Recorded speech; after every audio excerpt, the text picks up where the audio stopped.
The American people have met that test. We are united. We understand the threats that have formed against us. We are determined to protect our country, and we will prevail. Vice President Dick Cheney. This morning, there's word of his death. Following the September 11th terrorist attacks, Cheney consistently defended the use of surveillance tools and detention, and he was a leading advocate for the invasion of Iraq. His conservatism and hard-charging style angered many Democrats, but years after leaving office, Cheney became a target of Donald Trump when his daughter, Congresswoman Liz Cheney, became the leading Republican critic of Trump's effort to overturn the 2020 presidential election. White House correspondent Greg Clugston. Dick Cheney dead at the age of 84. Government shutdown, day 35. There are few real talks over ending the government shutdown. It's wrong to adopt a position in which they will not even get funded in November after the courts have said fund it. Democratic Senator Jeff Merkley, after the Trump administration said the emergency fund it's using for the SNAP food aid program will only cover about half the normal benefits. Senator John Barrasso is the Republican whip. Want to end the food assistance cliff? It's easy. Pass the clean bipartisan continuing resolution. Democrats should vote for it immediately. Until then, Mr. President, the Schumer shutdown is going to continue to hurt struggling families. Ben Thomas, Washington. Voters in New Jersey, Virginia, and New York City heading to the polls today, the first big election day since Donald Trump returned to the White House. There are governor's races in New Jersey and Virginia, while New York City voters are choosing a mayor. On Wall Street, the Dow futures down close to 300 points. NASDAQ futures off almost 400. Townhall.com. Progressive knows road trips without your pet can be tough. Hi, this is Next Stop Dog Boarding. Hi, it's Scott again. How's Squeaks doing? You can tell if he's stressed by his eyebrows. Oh, and his breathing should sound like this.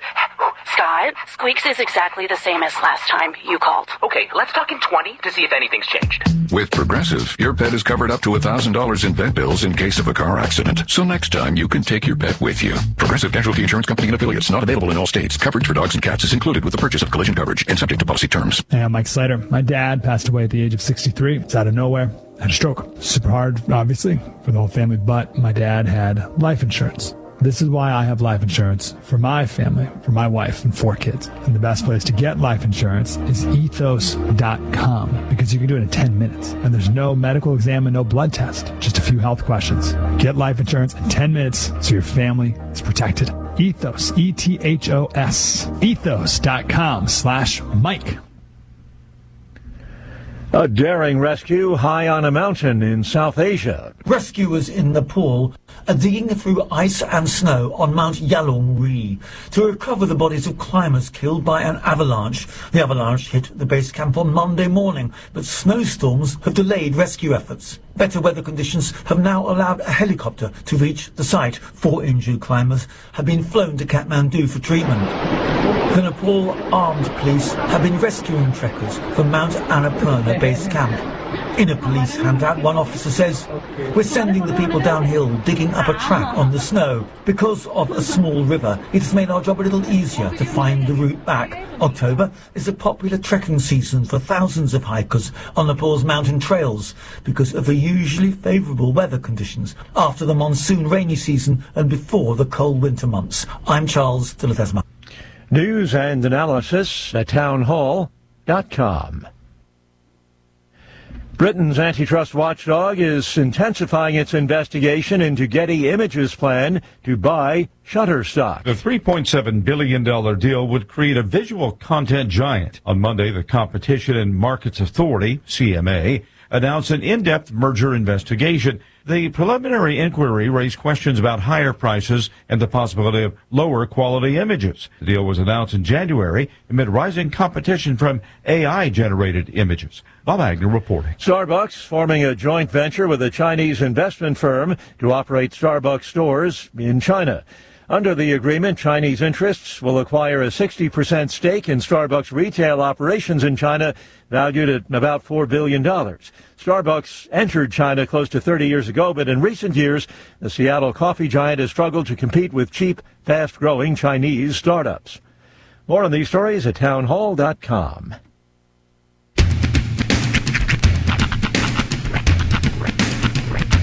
What in the wide, wide world of sports is going on here? I promise you, Whatever scum did this, not one man on this force will rest for 1 minute until he's behind bars. Now let's grab a bite to eat. Yeah, come on. I feel the hot wind on my shoulder, and the touch of a world that is older. I hit the switch and check the number. I leave it on and then I slumber. I hear the rhythm, I'm breathing through it. Flamenco guitar, the cumbia music. I hear the talking of the DJ. The traveler said, what does he say? I'm on a Mexican radio. I'm on a Mexican world radio. Broadcasting live from high atop the J.P. White Building in downtown Roswell, New Mexico. It's Mornings with Mike Winters on 106.5 Roswell's Talk FM. Is that what I sound like when I talk? Now, here's your host, Mike Winters. And good morning, one and all. Welcome to Mornings with Mike Winters. I am he. That would be me, Mike Winters. Happy Election Day, everybody. Yes. The day has arrived. Yeah, kids are off school today. Indeed. So proclaimeth the governor. So yep. Enjoy your day off, kids and teachers. Oh, yeah, they rubbed it in hard. They're like, yeah, we don't have to go anywhere tonight. You have to go to Grandma's house. Yeah. You have to go. Wife is snoozing soundly in bed this morning as I started my daily routine. Nice. So, yes, but happy Election Day. If you did not early vote, then guess what? Today's your day. Today is the day. And absolutely. Good news for folks here in Chaves County. You can vote at any of the Election Day polling locations. Regardless of where you live in Chaves County, you can vote at any of the locations. Yes. Those locations are, in case you don't have them handy, I got them right here for you. Look at you. Look at that. You can go to the Roswell Mall, Del Norte Elementary, 2701 North Garden. Yep. Country Club Road Church of Christ, 700 West Country Club. St. Andrew's Episcopal Church at 505 North Pennsylvania. Boys and Girls Club at 201 South Garden. New Mexico Game and Fish, 1615 West College. East Grand Plains Elementary, 3773 East Grand Plains. El Capitan Elementary, 2807 West Bland. The Chaves County Clerk's Office down at the south end. 1 St. Mary's Place. For folks in Dexter, you can go to Dexter Central Office at 100 North Lincoln. The Hagerman Joy Center at 503 East Argyle.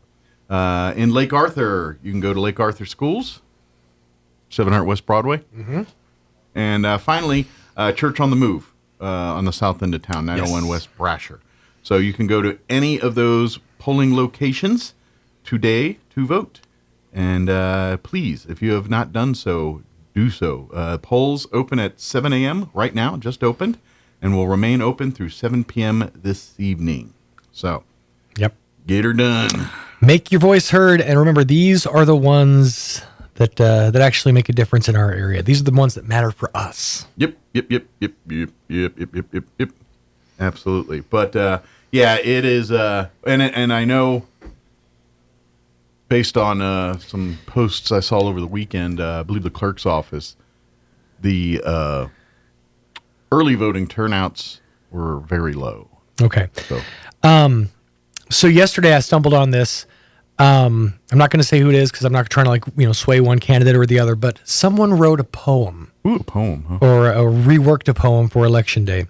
This is from last night. 'Twas the night before Election Day, and Roswell so still. The signs on the corners swayed under the chill. Porches were quiet, the campaigns all done, each hoping tomorrow their side would have won.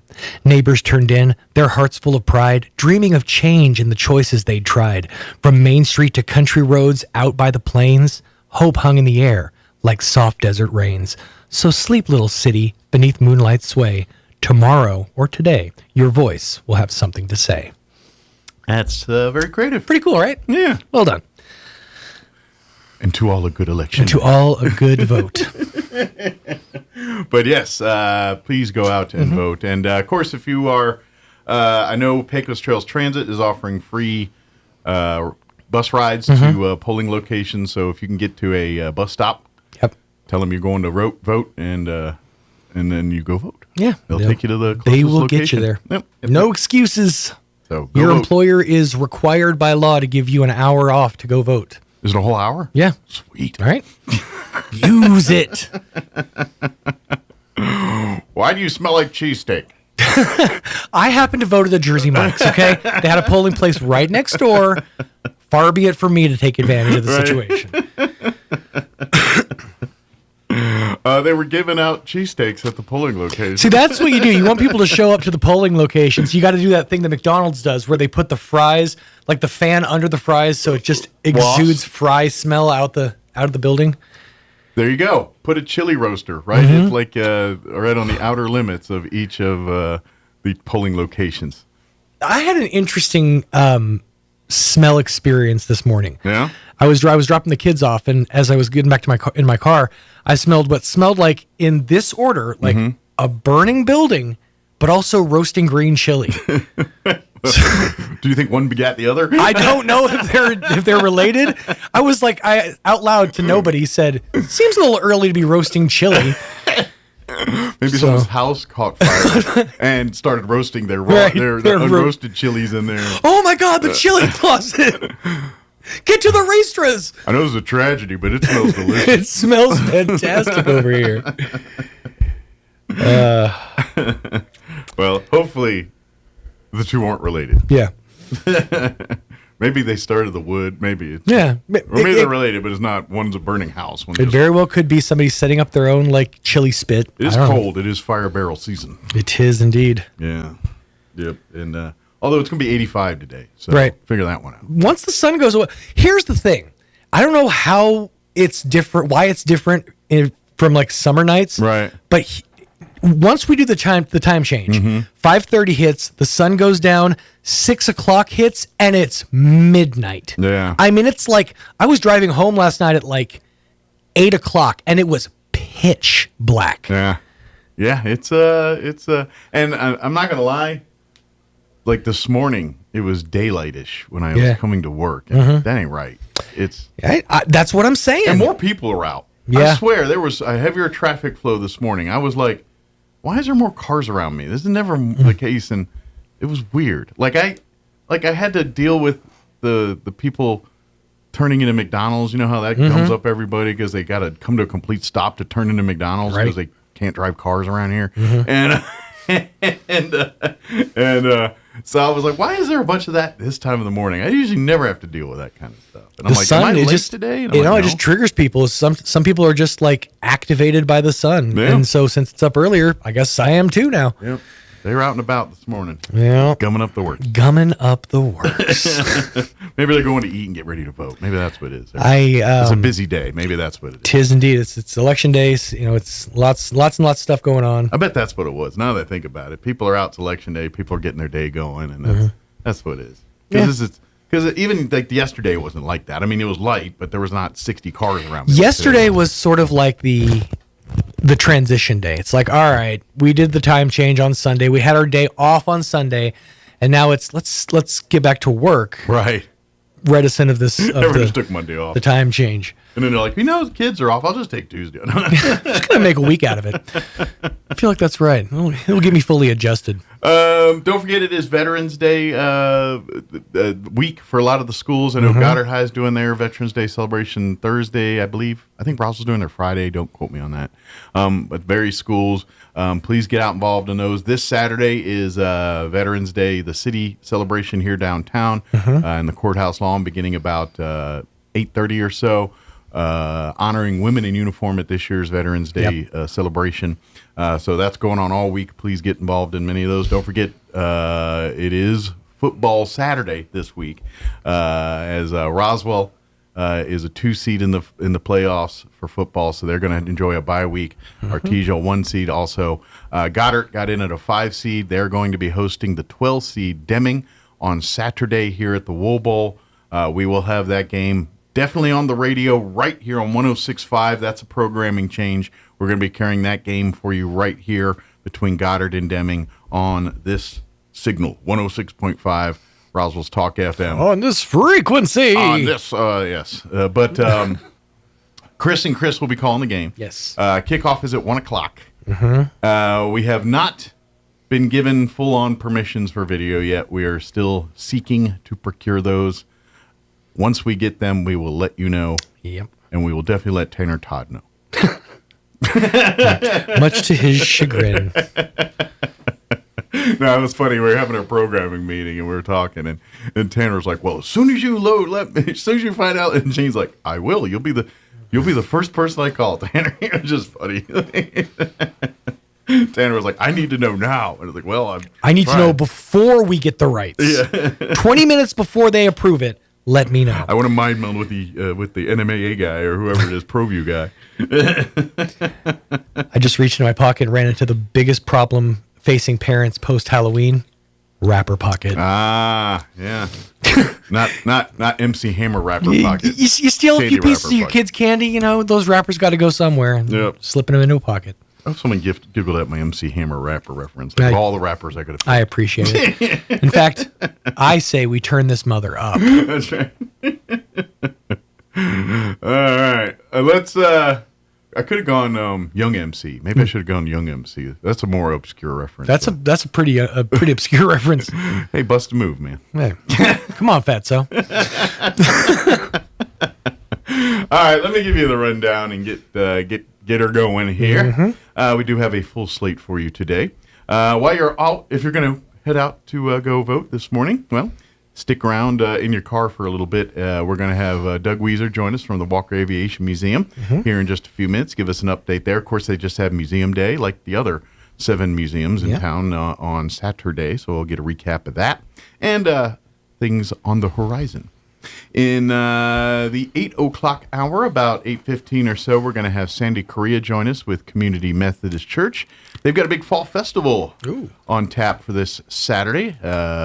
It's a lot of people they tend to see them right around the holiday, and they say, "Oh yeah, we're going to hit you next week, Yeah. so you can party the next week." Look at that. See, and we're the only ones. So That's right. everybody else do their thing, have their celebration. We're gonna wait a week. We're gonna be patient. We're gonna then we're gonna hit you hard. That's right. So we'll talk with Sandy about their fall festival, and then in the 9 o'clock hour, we're gonna replay our interview we had on Halloween.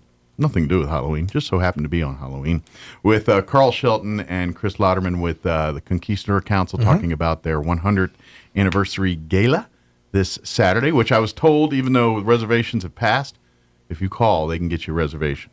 So I had to buy a suit and everything. Do you have reservations? Yes, mostly about the veal. Mostly about other life choices, but yes. And then, of course, we'll have all of your news of the local, national variety, Wall Street business update, sports, and what have you. So, Indeed. All right, it is 7:18. Let's take a gander at your weather. It's going to be 85 today. Enjoy.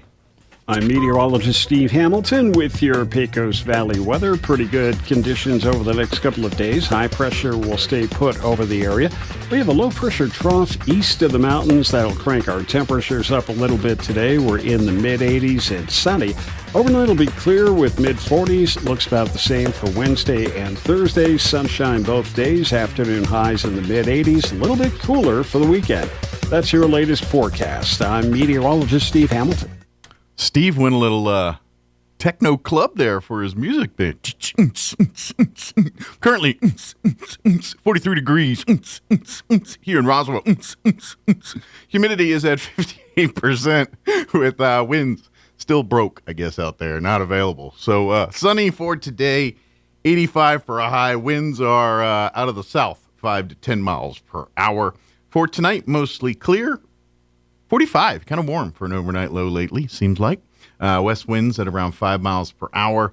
For your Wednesday, sunny skies back up into the mid-80s, 84 for a high there. Winds out of the north, 5 miles per hour. Wednesday night, clear, overnight low of 43.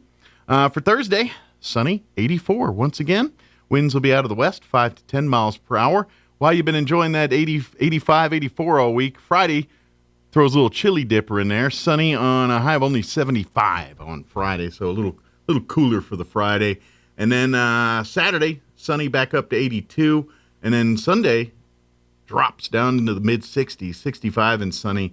And then Monday of next week, 69. So enjoy your 80s. and then looks like a little cooler for the weekend. All right. It is 20 minutes after 7. Let's get you into a Roswell Livestock Report recap with Smiley Wooten.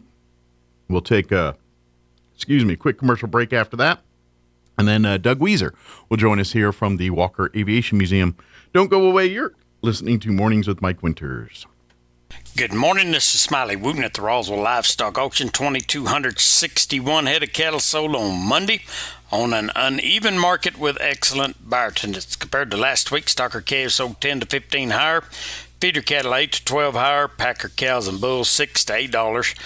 Lower 3 to 40 pound steers $470, $509, 3 to 400 pound heifers $450, $452, 4 to 500 pound steers $427, $470, 4 to 500 pound heifers $392, $450, 5 to 600 pound steers $388, $427, 5 to 600 pound heifers $362, $392, 6 700 pound steers $320, $388, 6 700 pound heifers $312, $362, 7 800 pound steers $320, $323, 7 800 pound heifers $310, $312, packer cows $150, $158, canner and cutter cows $142, $148, packer bulls $180, $187, feeder bulls $162, $168. The top half the cow calf pairs $3,300, $3,600 per pair. Top half the bred cows $3,000 to $3,550 per head. We do appreciate the business, and we'll talk to you next Monday morning. This is Smiley Wooten, Roswell Livestock Auction.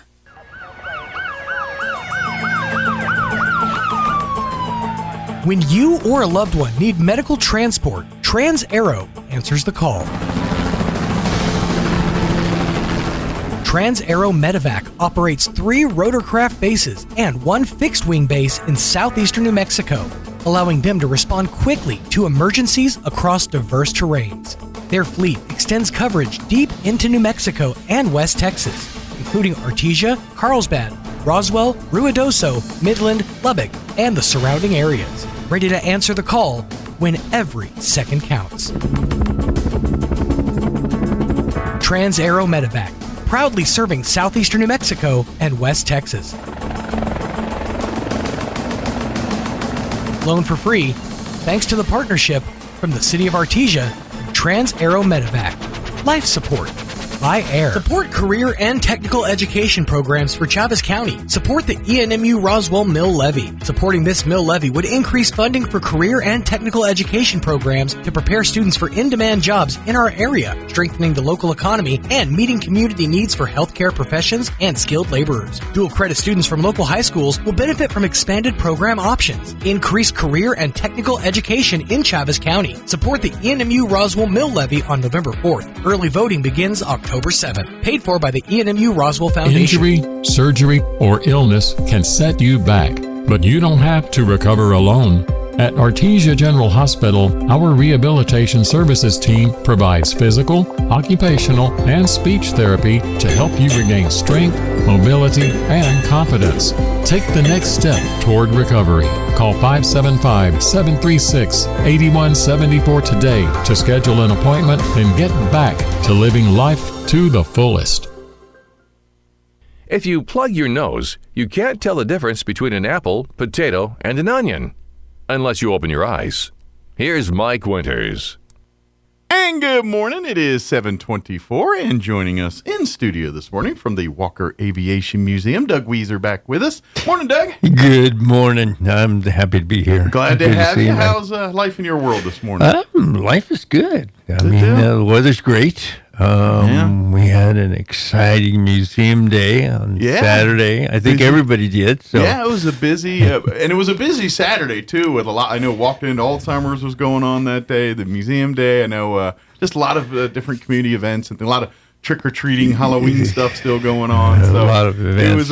It was good to see that despite a busy weekend, a lot of people participated, and I got a chance to hopefully visit all of the 8 museums that were participating on Saturday here. Yeah, so. I think everybody was really appreciative of the turnout. that they had, and it was good. And I mean, there are a lot of good folks that you got to meet, and hopefully a lot of new people got to walk through the doors of the Walker Aviation Museum on Saturday. We did. We saw a lot of new folks, and they walk in, they go, "I didn't know you were here." That's the other thing. I hope a lot of people said, "I didn't realize they had that." Like, yeah, you found a hidden gem.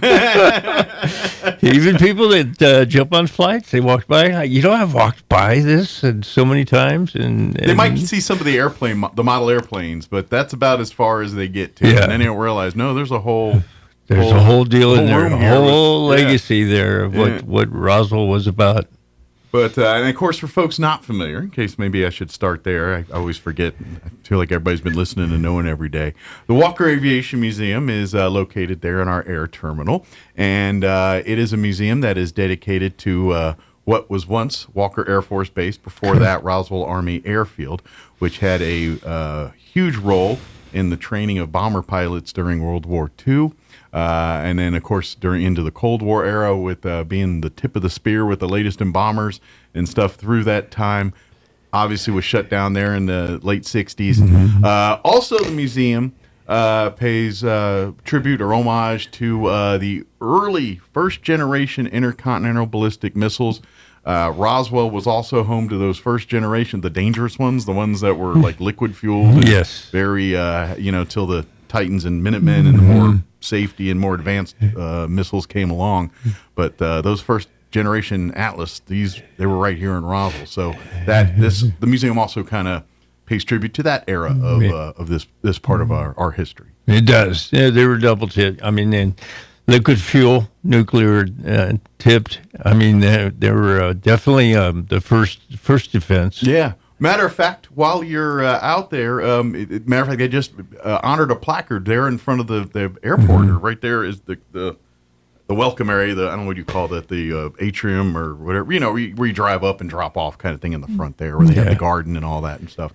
They have a placard honoring some of the lives lost during construction efforts and things. Of some of the it was dangerous to work in that thing, but they were very dangerous to build them too. And we had an accident where we lost several lives, and they just matter of fact, within the last year, they 6 months or so, they paid tribute to that and had a dedication here, and hopefully. But if you missed that day, before you head into the airport or the museum, stop in and take a look at that.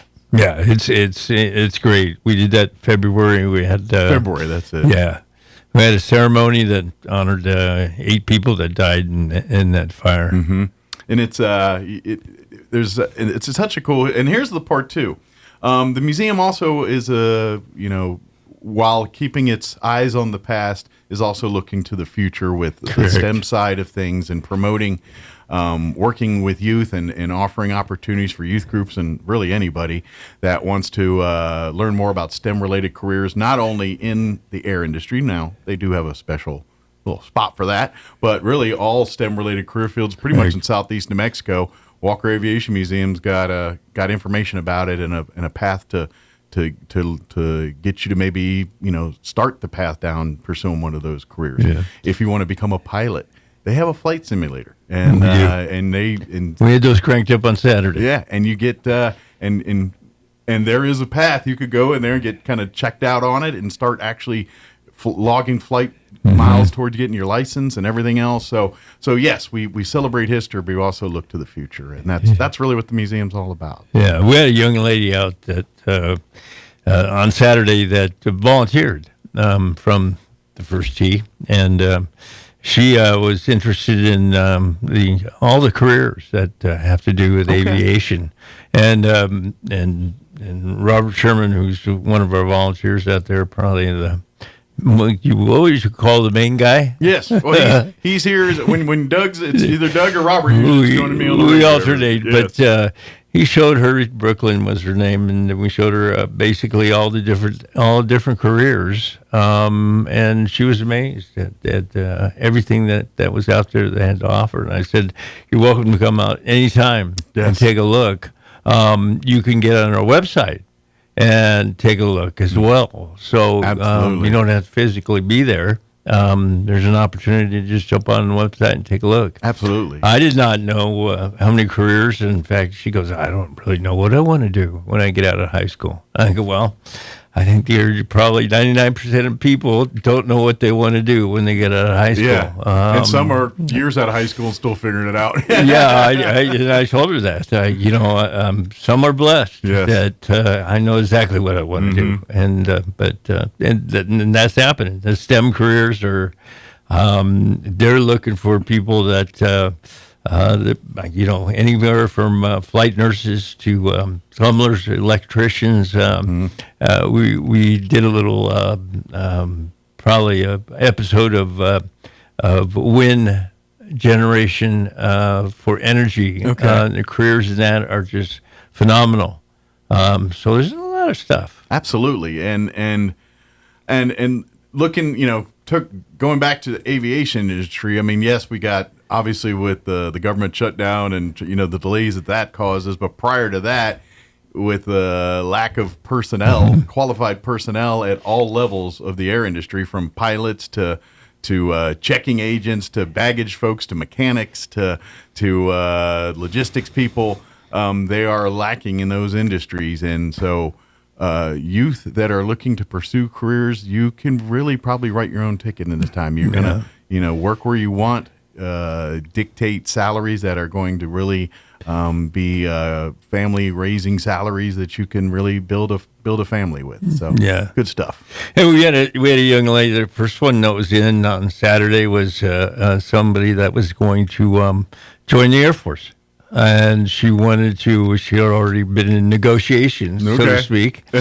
She wants to become a medical doctor. And a flight doctor. And there's Air Force is saying okay. Do they still have I know back in my day they used to have Operation Bootstrap where you can now it's been a minute since then, and they may have a program similar. They just don't call it that anymore. It's happening. But there's a. It's that's a great it's a great way to become a doctor because I imagine as a flight surgeon you see it's like ER to everything. Oh, by the way, you're doing it at 30,000 feet or whatever. She was excited.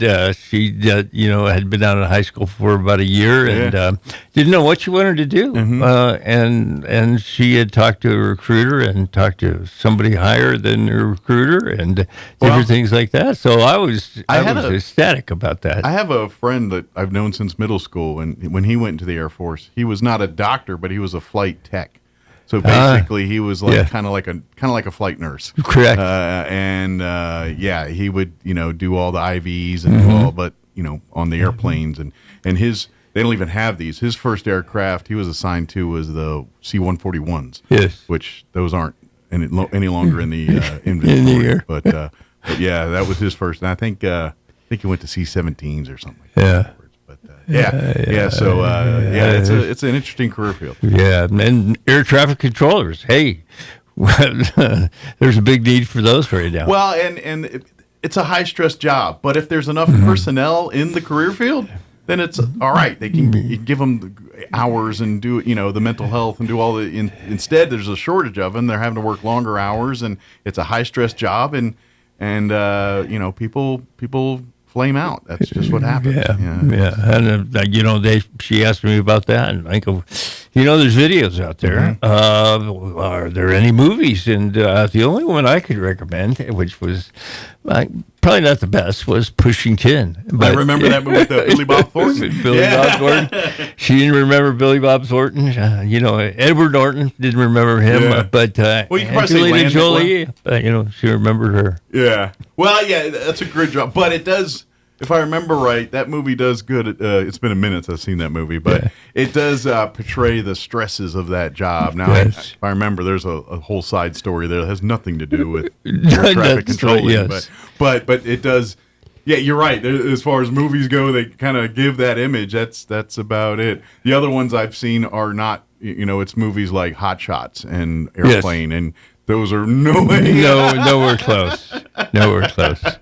Nowhere close. Those aren't going to give you a good, accurate depiction. But so if there's young folks or any folks really interested, please come by the museum. If you go to the website, wafbmuseum.org, www.wafbmuseum.org. That is the museum, the website for the museum.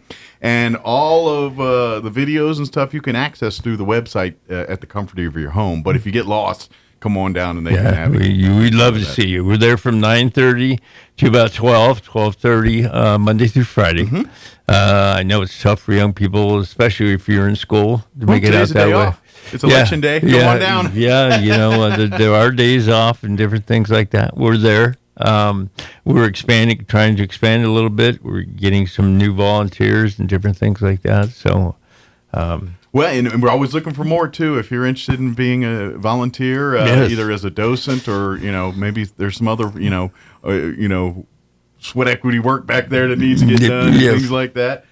We definitely would love to have folks do that, and obviously the more volunteers, they can expand the hours and things like that. Right now, the volunteers generally work around the flight schedule out there, which is that early flight, that around lunchtime flight each day. Yeah, and so but as we get, and obviously with talk of a Denver connection being put in here, it reminds me I got to make a phone call. I just remembered.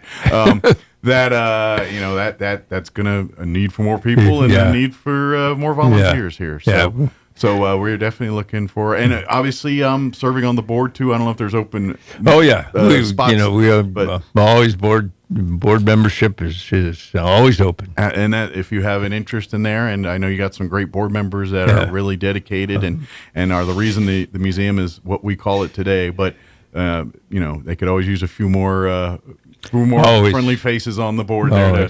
And you know what? Let's face it, some younger, fresh faces that are willing to carry. You know what I mean? I'm not saying, but a lot of them, are a little more seasoned. Yeah. And so we maybe some 30-somethings or 20-somethings that are interested in being, love military history, or maybe have family connections, or just an interest. It doesn't matter. Yeah, come on down. So. We've got a new board member, new volunteer, Jennifer Adams, who's got a pilot's license and different things like that. So she did a wonderful job on Saturday. Good deal. So. And it is a really great opportunity to. And obviously, I think the future of that air terminal and what's on the horizon with plans and things, which really bodes well for opportunities for Walker to become a bigger entity than it's been. With bigger, opportunities here. It's been about aviation. It's been about the airfield. It's been about a lot of different history of and the newer things that are happening, the air races, the air show, the historical museum that is probably a year or two away, but that's another one that's gonna. From everything I'm hearing about that's a big deal. With that commercial aviation museum, the potential that could bring as far as, and not to mention the cool aircraft that's going to be just floating in from time to time to be on display there. Older, it's kind of like being set up near the Air and Space Museum in D.C. here, where there's an SR-71 flying in because they're about to put it in the museum. And people asked during the air races, we had a phenomenal turnout, and people walked over from just to see us. People would point out a B-36. Where can I see one of those in real life? And I says, I think the best thing I can suggest is Oshkosh. Because Oshkosh is one of the biggest ones. And I mean, they have 500,000 people go through there. And it's phenomenal. I think your best chance to see that is in July. So, well, it would definitely, and obviously with, like you said, with the air races and, the next one, they're going to be bringing in the Thunderbirds. And so that in of itself takes an air show to a next level. Whenever Blue Angels or Thunderbirds are on the card, then that instantly knocks it up a level. It's like the Dallas Cowboys coming to town or something like that. It's kind of a big deal. Definitely, it is a big deal. It is a big deal. So that's bigger opportunity for us. But if you're interested, now's the time. Come volunteer. Come, and certainly if you're a youth group or a church group or an organization that says, man, we'd like to. They can set up private little tours and private little, or if we can gear it to a STEM education kind of field trip type deal. Flight simulator. We basically crank those up for groups and different things like that. And you can pick your aircraft, you can pick your flight path, you can pick a lot of different things. It's a lot of fun. And yes, everything from a Cessna to a F-22 fighter. Correct. It's there. It's there. Do they even do the bombers, heavies? No, I haven't seen any bombers. Okay. I played on a little bit on Saturday when I could, and I thought, man, and each time I'm on it, it's phenomenal. I ain't gonna lie, I would like to see a B-52. Yeah, that would be pretty. I didn't see that under the aircraft listed. But, of course, that's maybe anything is. No, I don't know. I don't know how that works. Basically, it's got to be something. Yeah, it's got to be a single seater. Yeah. Okay, that pretty much eliminates bombers. Yeah. I wonder, is there an F-117 in there? I didn't see an F-117. The F-22's there. I spent a lot of time in that cockpit, not flying, just sitting there, opening doors and brake riding and things like that. Never flying in it because I'm not a pilot. But there's a number of aircraft that'll challenge you there. Yeah. Yeah, that's pretty cool. But there's just a lot of great stuff, and then of course, if you've never been to the museum as a tourist, come down and see it. It really see some of the history and what I love too is, especially during the summer more you see this because people are on family vacation stuff. We'll get a lot of families that have a connection to Walker or to mostly Walker, probably not a lot of Roswell Army Airfield. Yeah. They're no longer with us. They do. Those folks. But, they wander. Although there might be great grandkids or something. There was a gentleman that wandered in that used to sit in the chairs. Used to be one of the crew for the missile sites. Oh wow! And we had a big picture of the operators of the missile sites. And he walked in and he was waiting for his wife was down at the ticket counter and he goes, "That's where I used to sit in 1961." Wow! On that chair right there. It was phenomenal and full circle moment. Yeah, then people from bomber crews and B-25s and B-17s and stuff like that that their dad was there, or and it's phenomenal to meet all those people. And at the air races, I met people from Tucson, from Palm Springs that operated actually museums. This guy, the Tucson Museum has a Titan missile site. I've been to that place. Yes, I've been to that museum. That's an excellent museum. The guy from that was there. He was there, and I walked around and walked. Yeah, I mean, folks, if you ever get a chance, I highly recommend you go. And while you do it, make a day of it. Go to the Pima because it's right there in Tucson too. The Pima, the Boneyard. Yes. It's right there. Davis-Monthan Air Force Base is right there on the. Don't go there unless they invite you. But that Titan missile silo is matter of fact. They do have an ERT in Titan in there. Yes, and they have the actual doors open semi, and they had to get permission from the Russians to do that because satellites are going over that bad boy. So they had to get. I could have listened to this guy all day. Yeah, and it's like that is a cool museum. I've been there. Yeah, that's awesome. He came to Roswell. Yeah, he was there. World. That's pretty cool. Yeah, and the guy from Palm Springs too. I think he went to the Palm Springs had there, and they were affiliated with 29 Palms. He had all the little feelers out there because I had spent some time in Palm Springs for the years, and I'm wow, these guys were actually here. And he goes, this is big. He goes, this is big for Roswell. I'm going to tell you it's big for Roswell because it's big for us. Yeah. And he'll be there this next year. It's a good thing. And this, but again, this is why we need more at Walker. We need more volunteers, more folks to come be a part. Yeah. And Palm Springs says, hey, whatever you guys need, you tell us what you need. And we got to meet Scott. I can't remember his last name. He's from one of the flight things. They couldn't go up on Sunday morning, so the ceiling was too low. So meaning they couldn't fly. So I got tours of the hangars. Okay. And they were working on one of the engines that they'd blown the day before and different things like that. What an education. And whatever you need. They want to hang an F1 racer in one of the rafters. Oh, cool. And we get a couple of those. We'll hang one. How big is your museum? And I said, well, we'll try to fit it up there. I mean, if you're going to give it to us or loan it to us, yeah. we'll do that. This is cool. Yeah. So it was. And that's great because you kind of get in a pipeline where you can kind of constantly, okay, we have a new exhibit of aircraft that are going to be on display for a couple months, and that would be amazing. Yeah, it's great for the museum. And to be honest, with the rich history that Walker has, I mean, think about it. In its time it served here, pretty much any bomber between the World War II era up through the late 60s, Walker called home to it at one point or another. You know, every model from those the B-17s to the B-29s to B-52s at some point were sitting on tarmacs out at Roswell. These guys were being historians. They were familiar with the aircraft. They were familiar with the runway. And then you guys got a phenomenal runway here, and what they've done with these improvements for this will just make that enhance the whole area, and will grow, and we'll help you grow because of that. So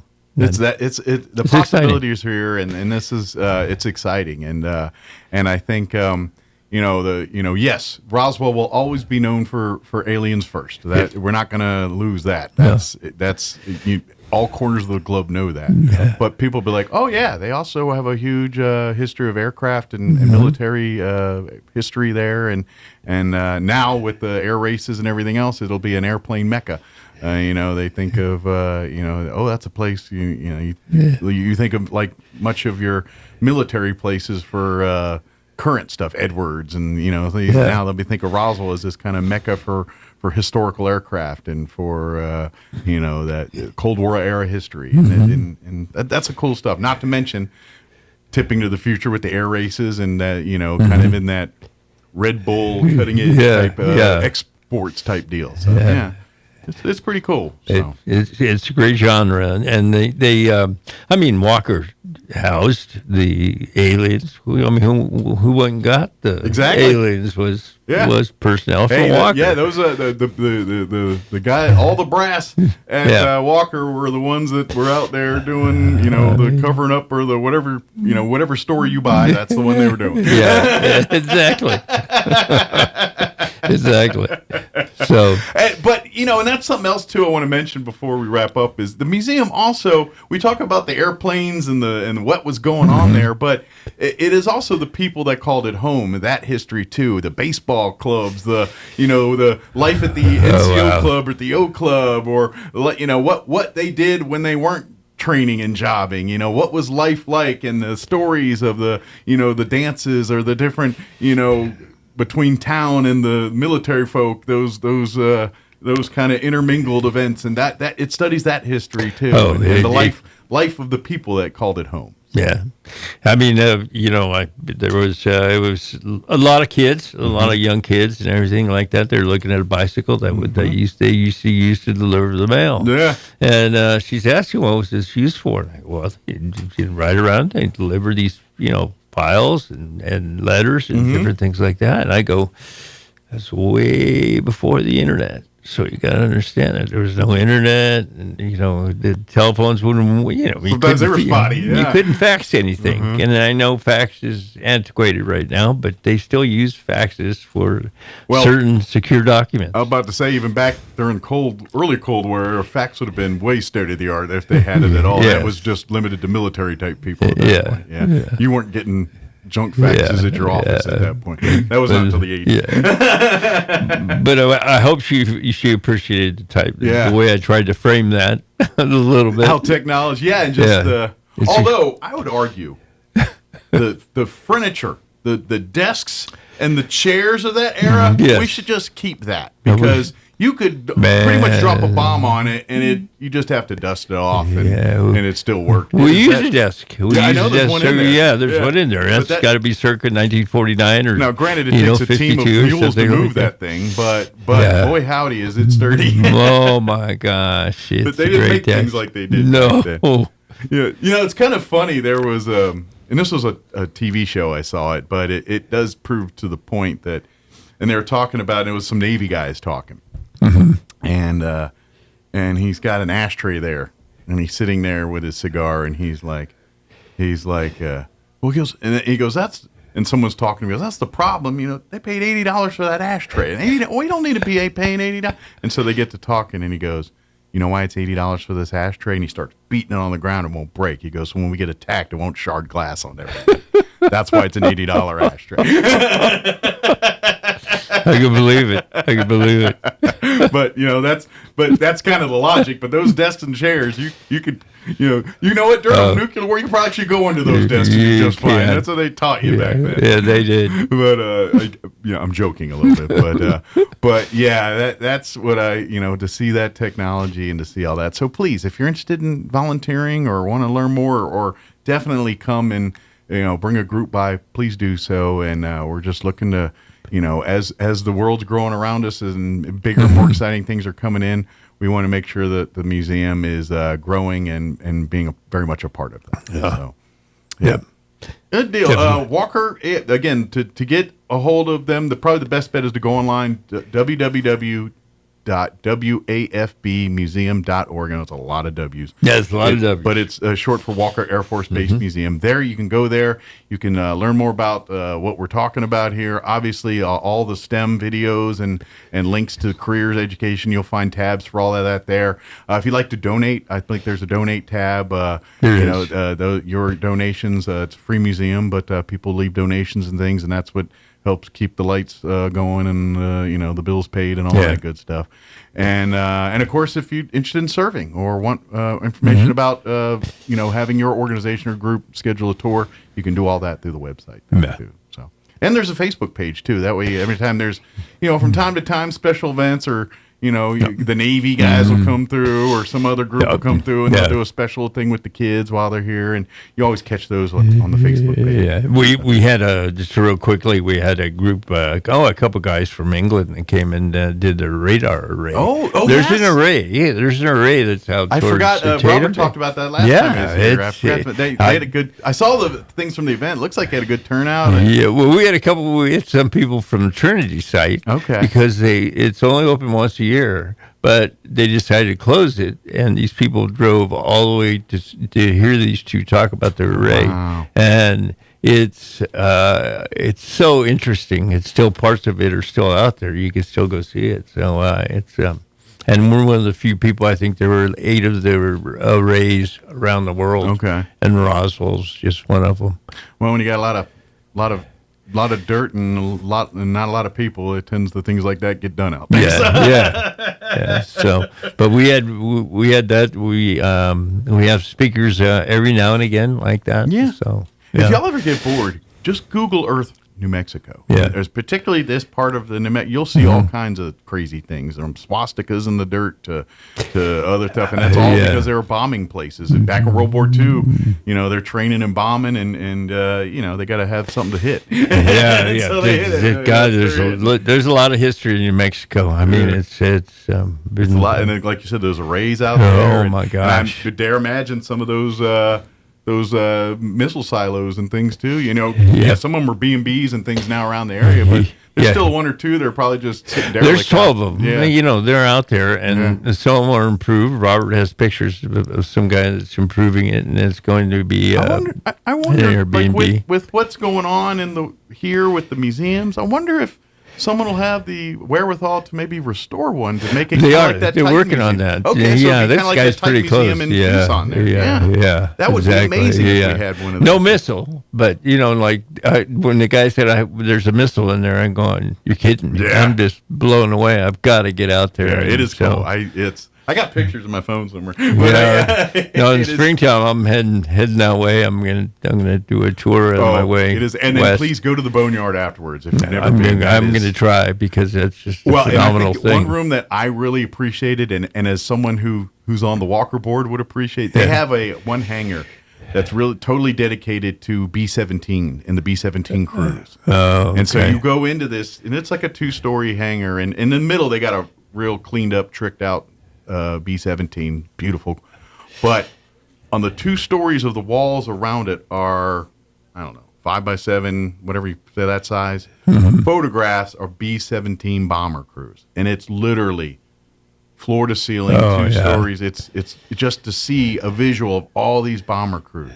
Yeah. And the more I think, I'm like, 90% of these kids probably went right through Roswell, New Mexico doing that. And so that to me was, I got to and I think you'll just because from here, you would actually feel a little bit more kind of way about that. 6,000 to 8,000 and they came through Roswell. And of all the 12,000 that they trained, I mean, that's a lot. A lot. But it was kind of a visual of that, to see it in that room. That room I can imagine. It's just all these pictures, and they're all bomb crews. Yeah. And then you get to thinking more, and it's like, how many didn't come home? A lot of them. That's the other thing is their lifespan was not long. There was not a lot of bombers that got to do their 25 missions and survived it. And some of them went more, and I don't know how many stories we have of guys going, they went to there, and their number 32 is the one that got them. And those stories are very prevalent amongst that community. So it's humbling when you walk into that hangar. So. But anyway, it's a cool museum, and it's really one minute you're looking at old Air Force One, and then you go over here, and there's this amazing, there's a B-52 sitting there. It's just a cool, And then you get on their little like golf cart train, and they drive you around the kind of the boneyard part. It's a 10. It's a 10. I could have listened to that guy all day. Oh yeah, it's highly recommend. And the Type Museum is by far cool. It's one of the coolest things I've got to experience down there. So. And then if you go the right season, go see a hockey game. That's another. I saw the minor league hockey game. All right, I'll do that. Doug, is there anything that we got sidebarred on that we wanted to share? That I got to talk about other museums and other things. I think we talked about the STEM and everything, but all the peripheral stuff was real good. The air races, the Walker Museum being right there. We talk about museums. I believe that the Goddard Museum, or the main museum, as I call it, is going to relocate out there. Oh, great! Out to the makes base. Sense. So we're excited about that too. Yeah. We feel like the more museums, the merrier, and we'll have our own little Smithsonian district right down. I think it's shaping up that way. Well, and let's quite frankly, what town of this size has 8 museums? Not many. To even have a museum day, you know what I mean? And now we're going to add and grow to that, so it makes sense. So we're blessed here in this community to have such great opportunities for things, and people don't realize it, but we really do. It takes a lot of history to have a lot of museums. This is true too. We've got a rich history here with with military history to native to first man coming through here history to Wild West history to there's a lot of it here to whatever's next on the generational tick. Too, so it's there. WAFBmuseum.org is the website. Go there, learn everything that we just talked about. Well, not everything, but a lot of it. And of course, if you want to get involved and volunteer, trust me, we're looking for more, and it's a lot of fun. If you love talking with people, you love meeting people, we got a docent job that you'll dig. You'll have fun. And by the way, there's they got pretty good food at the airports. You're only like 5 steps away from a burrito or something. So it's not too bad. We wish they were open on weekends, but they're not right now. But we're trying to get everybody open, trying to get more and more flights, more things, and there'll be more burrito hours. And I appreciate the city council of Roswell doing that, finding more flights. This is part of that growth. It gives us that window to be open. Absolutely, it's more good, more better for everybody. Yeah. So those teachers yelling at me right now. It's more better. Teachers I'm going to reach out to. Here this next year, this school year, we're going to reach out to Goddard and Roswell and have students come out, actually just to go out and solicit it, for lack of a better word. Hey, we need more pilots. We need more of this. Aircraft mechanics. We need all that. Yes. Good deal. Well, Doug, thank you very much. Appreciate the visit. Thank you. And I'm sure you got a few fires to stomp out at your day job. So let's do that. Yeah, I do, as a matter of fact. Life in your industry, there's always a fire to stomp out. There is. I know nothing about cooking other than the eating portion of it, but I've watched enough of those shows on TV. They're like, man, that seems like a stressful job. Think of it at the end, the good stuff you get to eat. That's right. The payoff's pretty good. That is. So. Thanks, Mike. Thank you as always. We'll see you next time here. All right, thank you. All right, it is, it is 8 o'clock. We're closing in on here in about a few seconds. Stay tuned. Here next hour, we're going to have folks from Community Methodist Church join us. They've got their fall festival this Saturday at the church. We'll talk about that. And then in the 9 o'clock hour, about 9:15, we're going to replay our interview. We had Carl Shelton and Chris Lauderman join us from the Conquistador Council with Scouting America, and the Conquistador Council is celebrating their 100th anniversary gala this Saturday, so we're going to talk about that. 8 o'clock, you're listening to 106.5 Roswell's Talk FM, KEND, Roswell, New Mexico. News is next. Breaking news this hour from Town Hall. I'm Rich Thomason. Former Vice President Cheney has died at the age of 84. Cheney served as vice president during both of George W. Bush's administrations and is viewed as one of the most influential and powerful number twos in White House history. Before becoming VP, Cheney had a long political career as a Republican in Washington, where he was a member of Congress, a White House chief of staff, and Secretary of Defense. His family says Cheney died Monday night due to complications of pneumonia and cardiac and vascular disease. Greg Clugston, Washington. It's Election Day for voters in New Jersey and Virginia, where they're choosing governors, and in New York City. There's a closely watched mayoral race. President Trump, who says he is no fan of independent mayoral candidate Andrew Cuomo, has endorsed the former governor, adding that Democrat socialist Zohran Mamdani is actually a communist. Republican Curtis Sliwa hanging in there, although Mr. Trump says that a vote for him would actually be a vote for Mamdani. Complying with the courts, the Trump administration will partially fund federal food aid, the so-called SNAP program, despite the ongoing government shutdown. 2 federal judges ruled last week that the government was required to keep the program running, but both rulings gave the administration leeway to either pay for the program entirely or partially. The process of loading SNAP cards, which involves steps by state and federal government agencies and vendors, can take up to 2 weeks in some states. The average monthly benefit is usually about $190 per person. That amount will now be reduced. I'm Lisa Dwyer. Despite a surge of flight delays and cancellations caused by the government shutdown, Transportation Secretary Sean Duffy says that air travel does remain safe. On Wall Street this morning, stocks are sharply lower, the Dow down 218. More on these stories, townhall.com. Hey, I'm Mike Slater. My dad.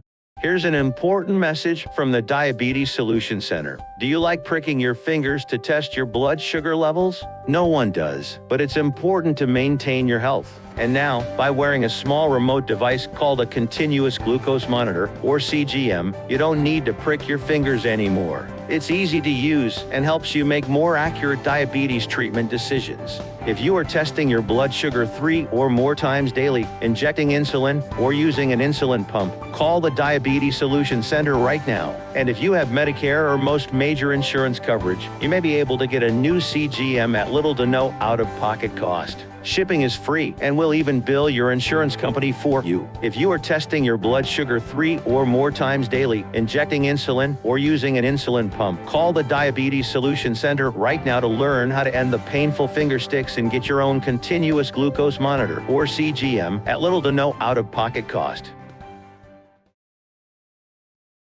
Precisely what this impoverished Caribbean country did not need. Although the storm did not directly hit Haiti, heavy rainfall and strong winds caused widespread destruction. The Haitian Transitional Council has declared a 3-month-long state of emergency in the hardest hit areas. Hurricane Melissa swept across the Caribbean over a number of days, leaving behind a trail of devastation in Jamaica and Cuba. But Haiti was already grappling with humanitarian, political and security crises, severely hampering rescue and cleanup efforts. The BBC's Mimi Swaby. Firefighters in Rome have extracted a worker who was trapped beneath rubble after a 13th century tower partially collapsed. Happened during renovation work. The incident happened on Monday. The rescue is described as very complex due to the structure's instability. 3 workers were rescued unharmed, while another was hospitalized in critical condition. News and analysis, townhall.com. When it comes to college hoops rosters, a $20.5 million salary cap feels more like a suggestion than a rule. College basketball navigating a new financial landscape with schools allowed to pay players, but most of the money goes to college players. The 2025-26 season will reveal how financial dynamics affect basketball. Some players like BYU recruit A.J. Dibansa have secured very lucrative NIL deals. St. John's coach Rick Pitino has leveraged these opportunities, but the impact of third-party scrutiny remains to be seen. Jason Walker reporting. Falling energy prices put something of a dent in the bottom line of the Saudi oil giant Aramco, reporting a profit of only $26.9 billion, that in the third quarter. More on these stories, townhall.com.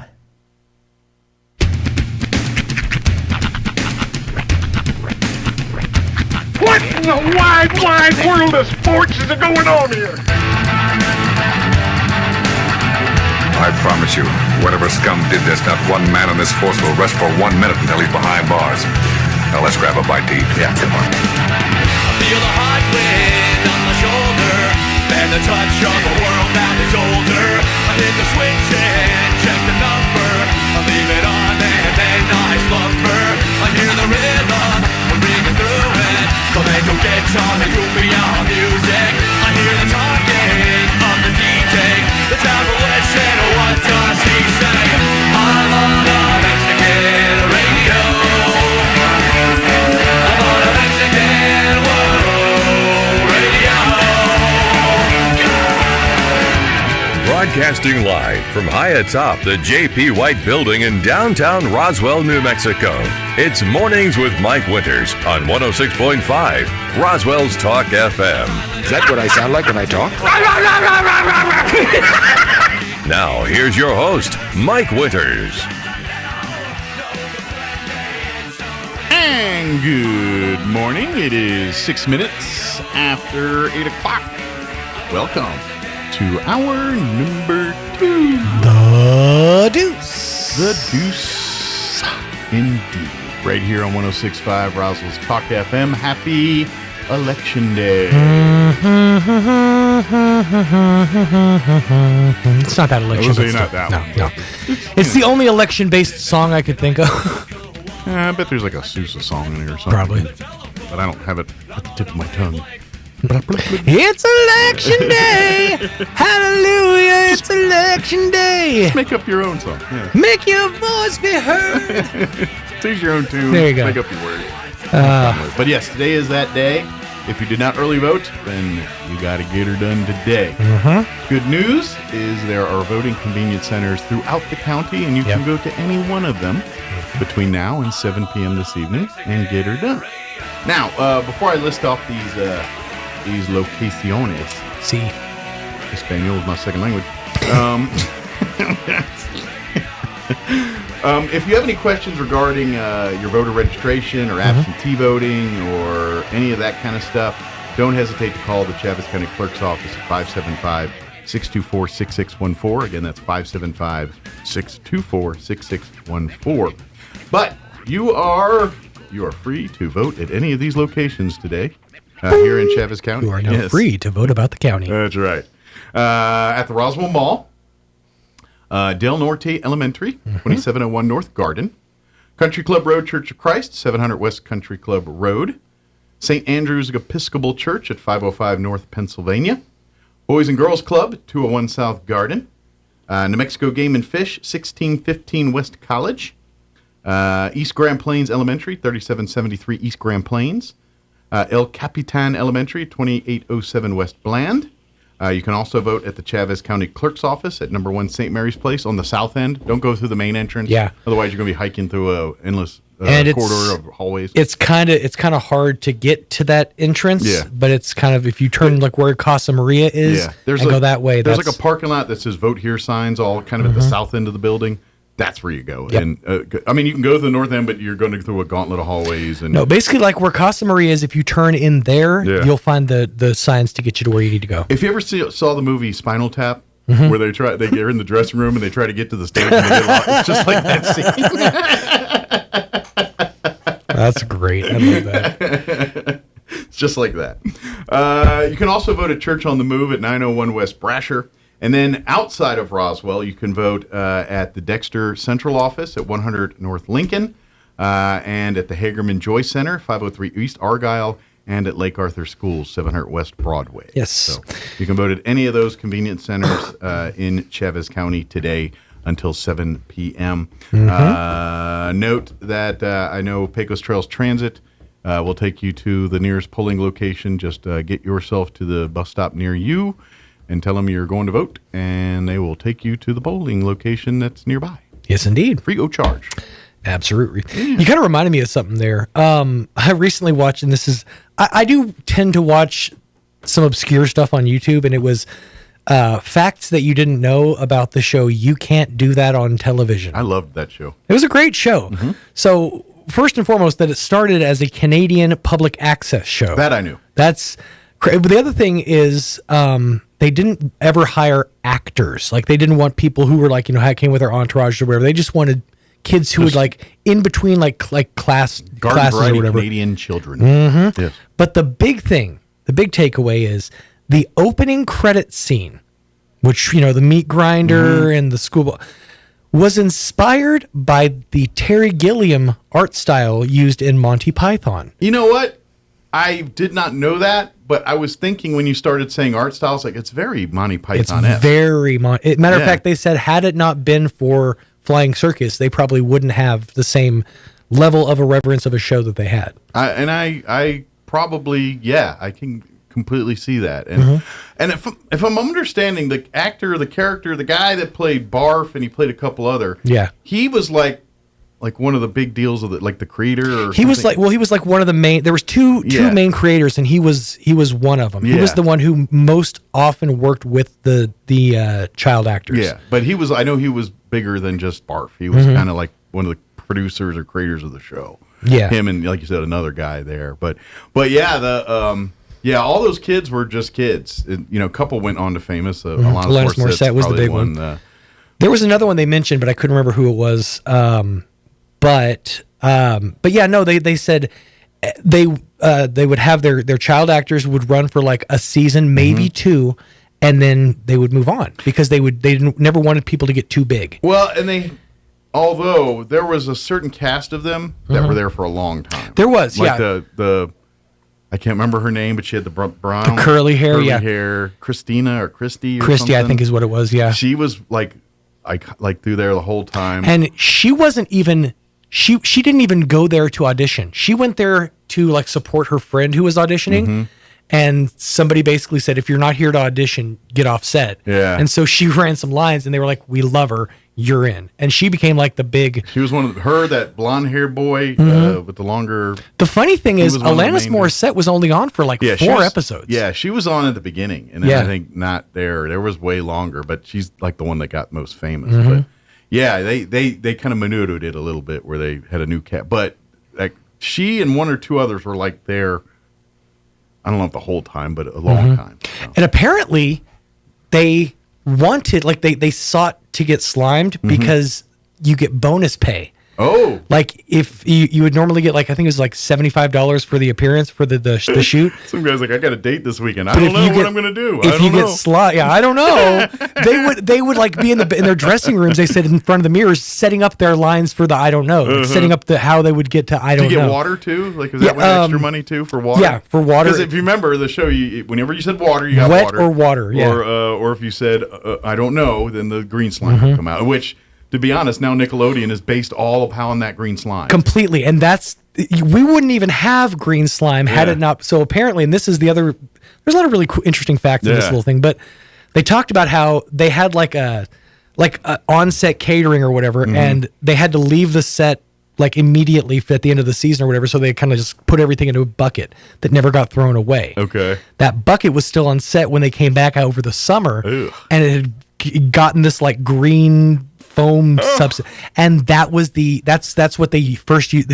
He said, like the producer just said, and this is now how I little. know is like, did those first generation all have like third tails or cancer? Or This something is weird? how little they cared about child actors in the 80s. The director just said, throw it on one of the kids. So yeah, the first iteration of slime was just like months old food. I feel like this really set the table for what's his name over Double Dare? Dan the creepo. Dan Schneider? Schneider, yeah.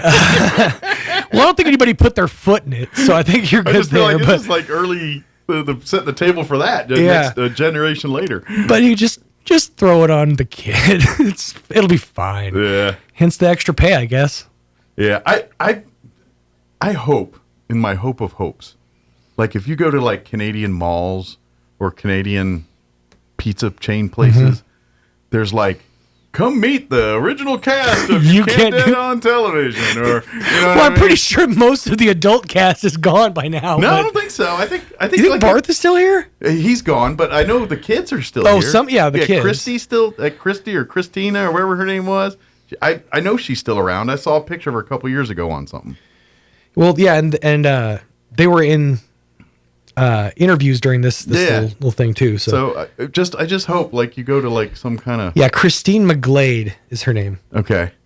The other bigger ones, I think from that were Adam Reed was another big one that kind of made it.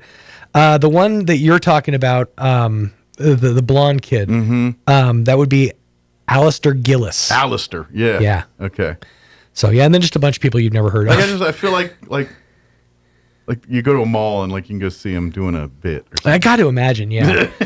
That's how 80s and 90s actors still make it today is through through appearances at cons. Well, and malls were a big deal back when we were like Britney Spears and all of them. They would go do performances at malls, and they would New Kids on the Block show up, and they go crazy. This is how I bring it to my world. The first episode of WCW Monday Nitro was filmed at the Mall of America. Was it? Yeah. So, you ever been to the big mall in Dallas? No. What is it called? It's a 4-story mall, and it's got an ice skating rink at the bottom. Wow, it's pretty cool. That's excessive. Yeah. The malls that I would want to visit are all in Dubai. Like everything I've seen about the shopping centers in Dubai are insane. Yeah. There's like entire floors of these malls that are just here, by the way? Yeah, I think so. Okay. That are just set up to recreate like the Arctic tundra or like a rainforest, and it's just that. It's just like humid, and there's like birds and stuff, and that's just a floor of a mall. That's insane. Nice. Yeah. I mean, it's 127 degrees outside, but there's a rainforest in there. One of them, different unique mall I got to is in the DC area. They have some big malls, Tyson's and Titan. Those are big conglomerate. Just get lost and make a day in there and park and all that. But over in Crystal City, Virginia, which is kind of near the Pentagon and all that that part of Virginia, they have what's called the Crystal City Underground. Ooh. And it's basically this mall that's all underground. Okay. But it's not like a mall like you think it's a mall. It's like these series of corridors, and then you go around this corridor and there's a store. It's like a Gucci store, and then you go around and there's a Armani store, and then you go there's a Hickory Farm store. And, it's like walking down the catacombs. Yeah, and you're like, oh, here's a Sbarro. You're like, okay, it's like that. Matter of fact, it was kind of a big deal at the time, but my friend and I were hanging out there, and it was around Christmas time. We were there. I don't even remember why we were there, but we were there. And I remember seeing the head coach of the time of Georgetown University, the head basketball coach at Georgetown, where I was sitting there. And I'm like, he's just literally walking down the thing with shopping bags. And I'm just like, hey, that's the head coach at Georgetown just walking down. That was kind of cool. But do that thing where you're like with a friend, you like shout out his name and then look away. Just to see if they tell you if they looked. Yeah. But that's a cool little mall. And I haven't been there in 100 years, but I'm sure it's still there. Gotta be. I love the idea of anything underground. It's a cool concept. Well, and right nearby is the Pentagon Mall, and Pentagon that's all underground too. And because you could take Metro to it. You get the Metro That's one thing that's always struck me as weird because like there's those places that like are like built into like the side of a mountain. It's like this reserve or like nuclear or whatever. But there's always like a Starbucks in there. Yeah. Like How weird would it be to have your job be the barista at the Starbucks inside of the nuclear depository? Hey, I figure that's probably a good deal. I mean, it's a living. The world's coming, and like, well, I'm the barista in the end of the world. All right, I guess. It just seems odd that you have to have a security clearance to have a retail or well, I imagine sales job. The same thing's kind of true if you work at one of these places in an airport, right? You know, you got to spend your day going through security and stuff and all. Do you think they have to check? I would think. I would imagine if you work at like the Mickey D's inside of like the airport. You'd work up a relationship with the TSA. All agent. I know is based on, you would think that maybe they don't, but I would think if any employee has to get some kind of screening so they can't smuggle in guns or whatever at some point. That's true. So I imagine there's some kind of screening they got going on there. I have to get checked rectally every day just to go serve Big Macs. I think they got to go through some kind of TSA. I don't know. I'm guessing, but just to go make burgers or something all day. Right. Same kind of deal.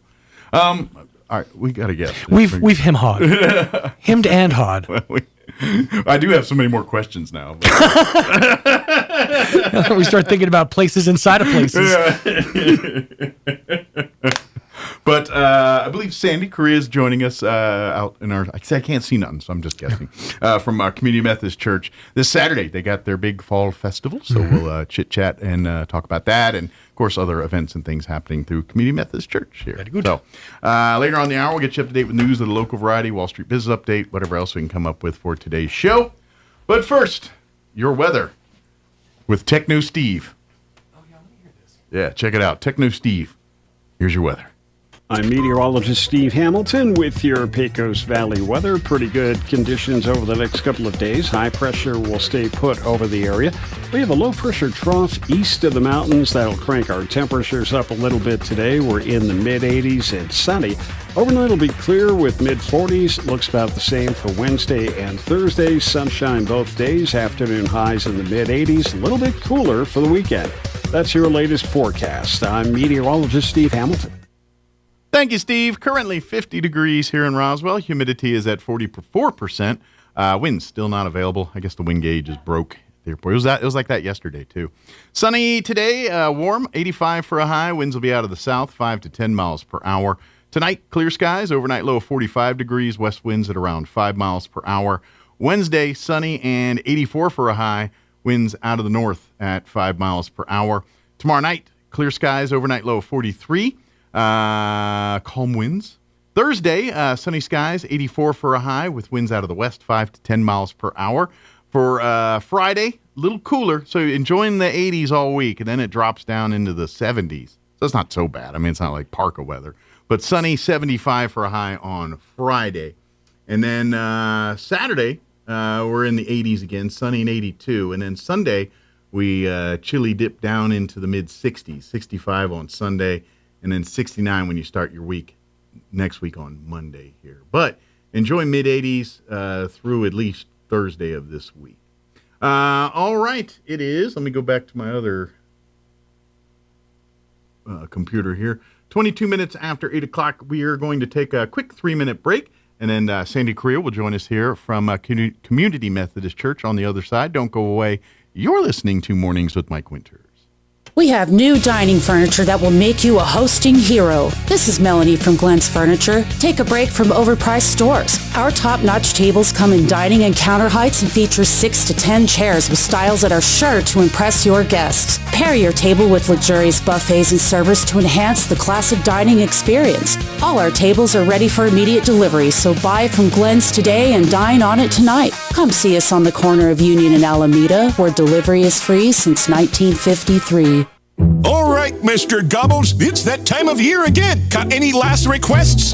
What? You want a smoking deal on a new Ford or pre-owned vehicle? Mucho dinero for your trade? And your credit pardon? Well, you're gonna have to go to Roswell Ford. Hey, Roswell Ford is talking real turkey. With our most aggressive offers in more than 5 years. Right now, get massive savings on new Fords and quality pre-owned vehicles with 0% financing and no payments till February 2026. Plus, if you're making payments on your current vehicle and want out early, Roswell Ford will do whatever it takes to help you escape from your trade. Even if you owe thousands more than it's worth. Worried that your credit is a little foul? Roswell Ford has partnered with more aggressive lenders who will push to approve your credit even if it's less than perfect. All roads lead to huge American-made savings and a better buying experience. Get on board at Roswell Ford, 821 North Main Street in beautiful Roswell. Call 575-623-3673 or online at roswellford.com. 0 APR for 48 months is $28.83 per thousand finance. Interest accrues from later sale. Subject to later approval on select vehicles. Offers not combined.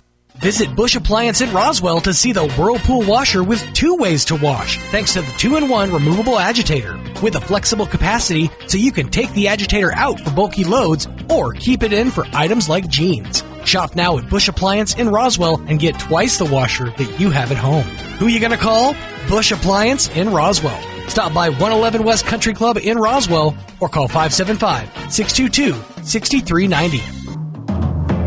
I retired earlier than I expected to, so I was no longer covered by health insurance through my business, and I was too young to qualify for Medicare. But thanks to BeWell, I found a health plan that keeps me covered until I'm eligible for Medicare. Let BeWell find you a health plan during open enrollment period, now through January 15th. For free help, schedule an appointment at BeWellNM.com. What's the best that can happen? Looking to start, continue, or complete your higher education journey? Join the more than 6,000 fellow Greyhounds on their journey to student success. Eastern New Mexico University offers the most affordable higher education degree in the Southwest, and New Mexico residents can go to school tuition-free with the New Mexico Opportunity Scholarship. With online or in-person degrees, ENMU is the right choice for you. For more information, visit enmu.edu. ENMU, student success. That's what we're about. You can't hunt camels in Arizona, but you can buy them. They go for about $10 a pack. Here's Mike Winters. And good morning. It is 25 minutes after 8 o'clock, and joining us in studio this morning, wearing her Community Methodist hat today, Yes. Sandy Correa back with us. Good morning. Good morning. How are you? Doing great. How about yourself? Hanging in there. Just Although you blowing could have come in this last hour, too, and done I could have Walker with Doug. Wasn't even thinking. Yeah. That's right. That's right. You got to sleep in just a little bit. No, I was at work already. Oh, sorry. Sorry about that. But, of course, before we talk about this weekend, how's life at Community Methodist Church? How are things going? And we're steady. Yeah. And it's been good. And it's just good to see God working in our lives. Absolutely. And it's just a blessing to be there. You know, we're at Westminster. Westminster lets us use their sanctuary. Yeah. And West 4th Street there. 2801. 2801 West 4th there. It's a beautiful church. It is. It's absolutely. In fact, I took a picture of the cross with the light hitting the sidewalls. And didn't get anything in the fair. I was so disappointed. But that's one of those rooms I literally just like. You sit there and you look up the wood ceiling and the curvature, and you just, I don't know, it just evokes peace. It evokes peace. It does. It truly does. Mm-hmm. So, but I'm going to be donating that picture to the church because it's something they never see because it's at certain times their church service is at 9:30 and they don't get the same reflection. So, but yeah, it's a beautiful place for us to be able to worship, and we're so thankful for Tom and them to let us worship there. And that's awesome they do that because I know like they've done this before that. The ministries, is it the Victory? Victory. Yeah. Yes, they were home to there prior. So he loves kind of giving other churches an opportunity to grow their legs a little bit. Exactly. And Tom has rescued. I don't know. He's got some cats that were just tossed out. They were indoor cats, so he's looking for homes for these 2 cats. It's a mom and her kitten, and they were just tossed. So if anybody wants a cat, get a hold of Tom Blake. Good deal. Because he's looking for a home for them. Well, and Tom's got a busy day. Yes. Because that's Saturday, because the Veterans Day Assembly, which will be on the courthouse lawn at 9 a.m., Tom Blake will be on playing music with us. I just found out he's confirmed for that. And of course, good. I imagine he's going to be popping in at the Fall Festival I'm afternoon. Sure. He always comes and checks on us. And so he's going to have a busy day on Saturday. Yeah, he is. So, But yes, we would. I know. If you aren't fall festivaled out, or you're saying, you know what, I got another chance to come and have some fun, then Community Methodist Church said, we're gonna go. We'll do our fall festival the next weekend. Yes, and that way, when everyone's, you don't have to fight and struggle to pick which ones you go to. No, we'll just do it when all the others are done, and we can come and have a fall festival a week later in the fall. And it's a true old-fashioned fall festival. So it was a success last year. Yeah, we had about 150 people come through, and Had a blast. That looks like the weather's going to be perfect. I think 82 on Saturday. So we short have sleeve weather for the afternoon. We have some outdoor stuff, but we have indoor stuff. We're going to have a cakewalk. Okay. And the cakewalk was a huge success last year, and people were like, "Yay, this is cool!" You know what always makes me laugh with cakewalks is like when the kids participate. Yes. And they think for a hot minute that whole cake's going to be theirs until mom or dad says, "Yeah, right." Exactly. And we're going to have hot dogs and it's just, we're so blessed. Yeah. Our sister church up in Rio Dosa, their cooks are going to be there cooking the hot dogs. So they're on the grill. They're on the grill, and we're just looking forward to that. And then with big shout out to Harvest Ministries, they're supplying the hot dogs. Oh, very nice.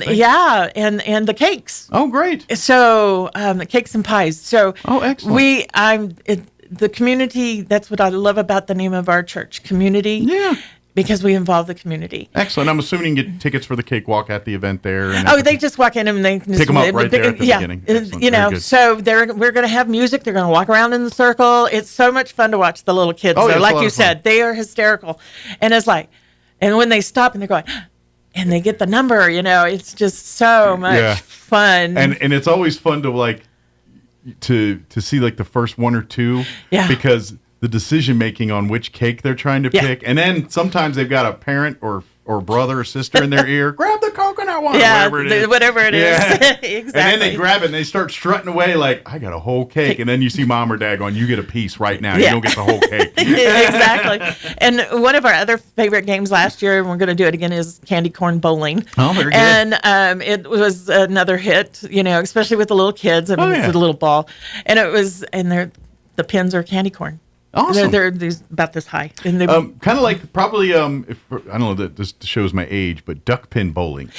Kind of, yeah. Yeah, I don't think, does anybody duck pin bowl anymore? I don't think those think so. Those alleys exist. But they were basically bowling with smaller balls, and there's 3 of them, and the pins are smaller. And, So, so we're just all excited about it, and we're also, going to spreading the word about Christ, and absolutely, and how it's just a fun family afternoon. It's a fun-filled afternoon, and like I said, I'm so glad the weather's going to be perfect. Absolutely, and so it'll be 1 to 3. Mm-hmm. And the great part about it, right there where the church is, it's right there next to the park and all that. So there's plenty of room for folks to spread out and kind of, if you just want to, make an afternoon out there, come and participate, and then go maybe have a picnic out in the grass out there. Go watch the disc golfers, Watch out, don't get hit. Don't get hit, yes. Yeah, and that's become very popular over in that area, which is a good thing. So and that sport's caught on, because that disc golf's been there as long as I've been here, and I've been here 20 plus years. Yeah. I don't think a lot of people, and then disc golf has gotten popular in the last 10 years. It has gotten popular, yeah. But they've had that course there as long as I can remember. It's been, I know it's been here, because I've been back home for 25, which is hard to believe. I kept coming back. So, it's, but we're looking for a blessed time, and bringing people to Christ, and but we just want people just to come and just feel that love. Just come and enjoy some family socials. And find out who we are. Yeah. And if you're looking for a church home, then you come. It's a growing church. It's a very, like you said, community, close-knit organization, a family. Yes. As much as a church family as anything else. We're a small enough congregation where, you can call them up and say hi. There you go. Let's get together for a social. Because we've, I think the last time we've started a devotion group with us, and great turnout. We do it once the 3rd Saturday. Okay. And anybody's welcome to come. We usually have a potluck dinner. Last month I decided, let's just do a dessert bar. So we had all kinds of desserts. It's like, nothing wrong with eat dessert first before dinner. Make your soul happy. There you go. So absolutely. And right now we're in the book of Jude, and it is phenomenal. It's a book that you don't know about. It's only 1 chapter. It's right before the book of Revelation.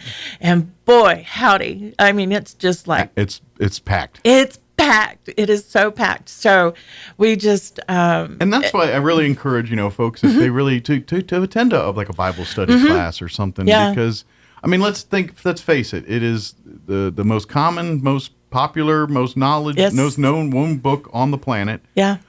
But people have spent lifetimes understanding it and studying it, and we still are uncovering, understanding, learning, interpreting new ways and new things and that's the beauty of Bible study is you read it, you get your own interpretation, and then someone else reads it, gets a totally different, and neither one of you are necessarily wrong, if that makes sense. That's the beauty of Bible study. It's true, and in this type of study that we're doing right now, we read from different versions, like the Revised Standard or the King James or the Revised King James and NIV, all the different, and to hear the different interpretations, but the similarities of them. Sure. And because we are Bible-based, we believe what the Bible says. It is the Word of God. It shouldn't be transformed in any other way, and not to meet society. It's society to meet what is in that book, and to find the love of God and Christ and the Holy Spirit into your world. Absolutely. And when you start breathing that, it's a different, you are transformed. Sure. You are literally physically and mentally transformed. And I've been working on that myself because prayer has not been one of my strong suits. But now I find myself never ceasing to pray. More comfortable. Yeah. Yeah. Yeah.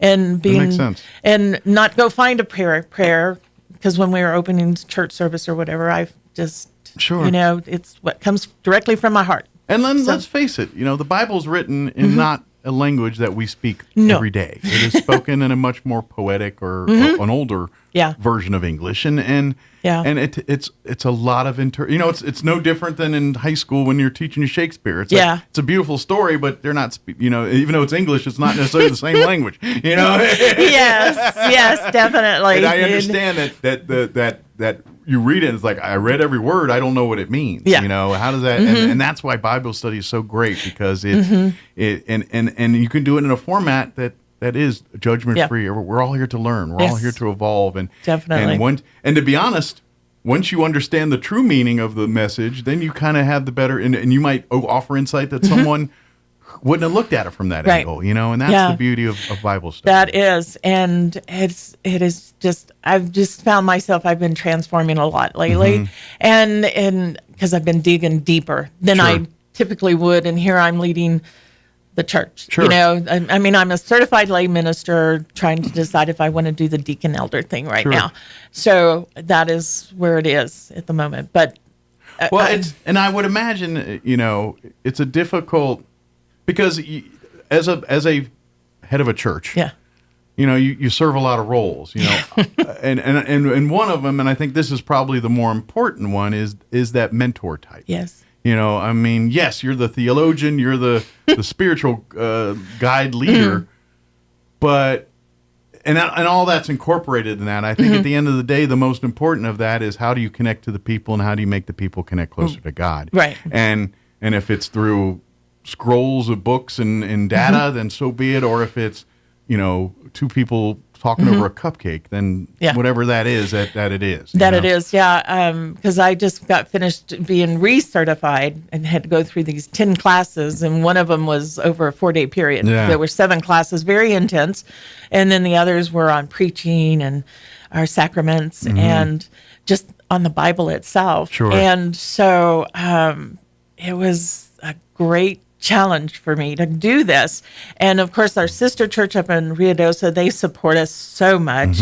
Dustin, who's oversees everything, and he's just been a blessing to our church. So their whole church they've been a blessing to us. And they've really been that, giving you the ability to, to set up a Roswell community branch, basic church here. And it's, we're just so blessed. We're blessed with the community of Roswell. And it's just the things that we believe in. We worship passionately. We are loving extravagantly, and then we want to be bold witnesses. It's really an opportunity to say, hey, we're here to celebrate and to learn and to grow better under God. And that's the only point of this church. And we focus on the Bible. The Bible is our word of God. It is what we live our lives by. Yeah. And everything that's outside of that, we tend to steer clear of. We just kind of focus in on this. And to be honest, that's kind of, like you said, you're a church home in another church. Yeah. It's literally just a collective group of people that want to become closer to God. And if that sounds like what you're looking for. We're looking for it, yeah. That's the opportunity. Because it's a sad state here, just in Roswell alone. You've got about 52% unchurched in this city, and there's a church every corner. And it's very easy to get into church politics, and that dissuades people or creates a disconnect sometimes. And maybe if you're going through that and you're just tired of that rigmarole, I'm saying you just want to meet a group of people that are really just hanging out in a small church trying to get closer to God. Then I think you found your niche. Place. Yeah, you found your niche. And just trying to cut through the mustard and connect to God. Yeah. At the end of the day, that's what it's about. That's what it's all about. Yep. Exactly. So come out Saturday. Come out Saturday. Family, come and eat more hot dogs than you probably should have. Exactly. we got a wonderful cook. Dave Powers cooking them, and his group is doing all the fixings that go with it. And come play some games. And just come feel the love of God. The afternoon should be beautiful, so you can come out and maybe shorts it. Maybe I don't know, if not, whatever. Yeah. And we're giving, for the kids that come in, we got little goodie bags and that have candy and little prizes in them. But then they get a prize because we're going to have the fish thing, the pole where they tug on it, Yeah. And we've got things to go with that. We have a little rubber ducky pond that they can pick out and they get a piece of candy or something. Yeah. So, think of like little carnival games and just like a carnival of fun with a picnic and fellowship. And just come and meet and chat and learn about each other and make some friends and then of course we'd love to see you on Sunday if possible. Comes. Yep, we're at 11:00. We bypass Westminster. They come out at 10:30. They got the they're at 9. Theirs is 9:30 to 10:30, and ours is at 11 to 12. Ships passing in the night. And then and we have coffee, whatever the goodies are, and stuff like. And it's great fellowship, you know. And we'll probably do a combined service like we did for Christmas. That's it. Last year. Like maybe. Do a have the coffee and cookies in between the two services or something? Well, what we did for Christmas Eve last year was we just combined the services and then and we just had great fellowship. And it was funny because I did it the Methodist way, Tom did it the Presbyterian. We combined it, and it worked, and it was good. It was but good timing. But at the end of the day, we all celebrating God and celebrating the Bible and celebrating the reason why we celebrate Christmas. Yep, exactly. And the true meaning behind it. Yeah. So, like I said, it's just, but yes, definitely 1 to 3. Come out, ready to have fun. Yeah. Bring the kids, bring the family. It is a family-friendly event, so come on out. Be ready to eat. Be ready to have fun. Be ready to talk, to mingle, to meet other people. And enjoy a beautiful afternoon in the park. Yep, basically. And the best blessing is to run out of hot dogs and all the cakes. There you go. 2801 West 4th Street. Yes. There, we're Westminster Presbyterian Church. There in the field and everything by the church in the fellowship hall. Yeah, in the fellowship hall there. Right. What is you back? I used to live over in those apartments many years ago, and then it used to be a Masonic temple that was right across the hall. Yes, it was, and now it's another church. Is it another? I don't church? know. Yeah, it's like we kind of have. I lived in those apartments for when I first moved to Roswell. When my wife and I were dating and eventually got married, that's where we lived. So there you go. So I know that was a Ramada Inn. That's now like a roadway inn or something. It's a roadway. It was Ramada back then, and I had a little dog. I'd take her back.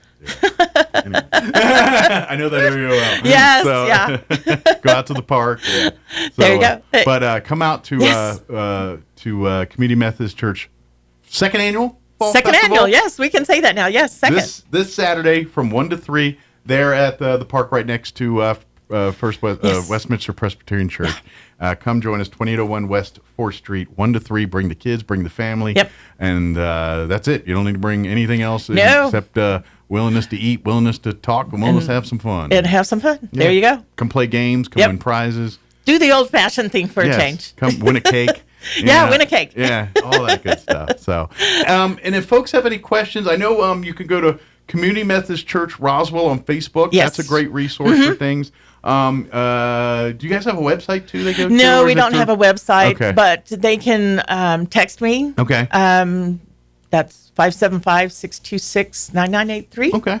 And that would. But basically on Facebook, just search Community Methodist Church Roswell and reach out that way. Pop right that up. would be the best. You'll see information about not only about this event but other things going on and stuff too. And just an invite to come and be a part of the family and get come like I said, come Saturday. And then maybe pop in Sunday morning for your first one. And because I'm preaching Sunday. All right. Don't know what it is yet.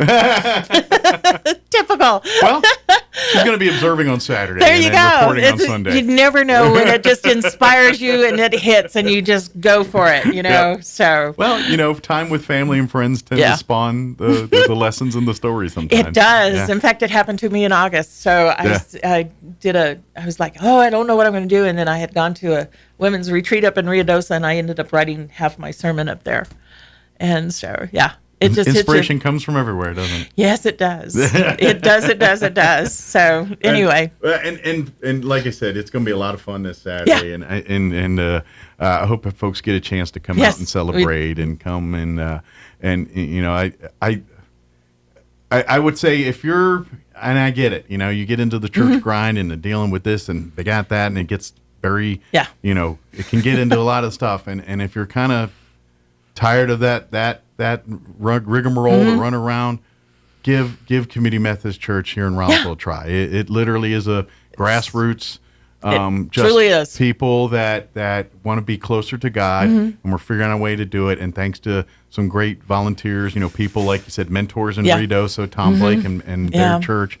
You're able to, community theater. I know you guys.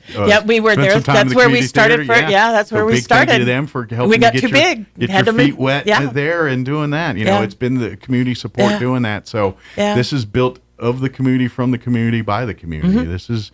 And it's like you said, grassroots, small town unit. Yes, we don't have an ornate church. We don't have, we don't have, fancy lights and windows or any of the, things. No, we don't have a band. We don't even have screens. So we don't have a church. We have a bar in a building. And, there you go. We have a church of people. That's what we have. It. Hey, when two or more gather, there you go. But we're growing and wanting to invite more to come and it's kind of.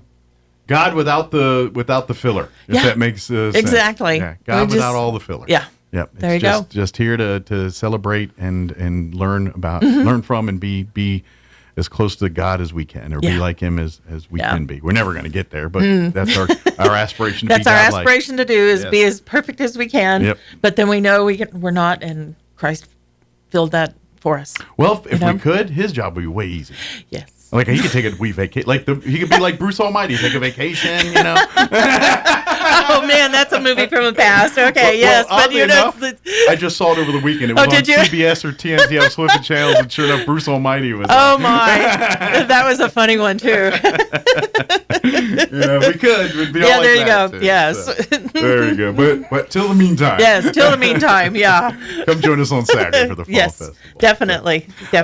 Sandy, is there anything we missed? Any information that we wanted to share that we got sidetracked on? No, I think we're good. Good deal. So appreciate you letting us anytime have the time. And anything else, or even if there's no reason, just saying, hey, we're here. Don't forget about us. I can do that. Yeah. Or, maybe bring some other people. Yeah. So, or if we get more people, like, hey, we got enough people that can sing now. We got a choir. Exactly. Oh yeah, that would be really nice. It would help mine. I have to lead them in song too, so it's like you may not want to hear my voice. Right, You're already hearing it preaching. No. I'm a better hummer. Well, I'm one of what they used to call the diva for sopranos. So there you go. So I'm that guy. Okay, I'm a fan of. Do you remember Mr. Bean, the TV show, the Mr. Bean? Oh yes. British comedy.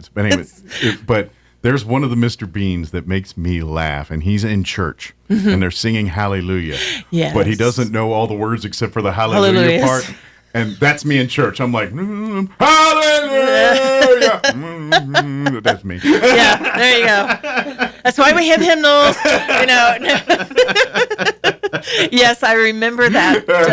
Yes, that's my move at church. He is hysterical. Yeah. That British sidestep humor that you have to have the warped sense of humor to understand it. Yeah. There you go. And to this day, I'm still impressed.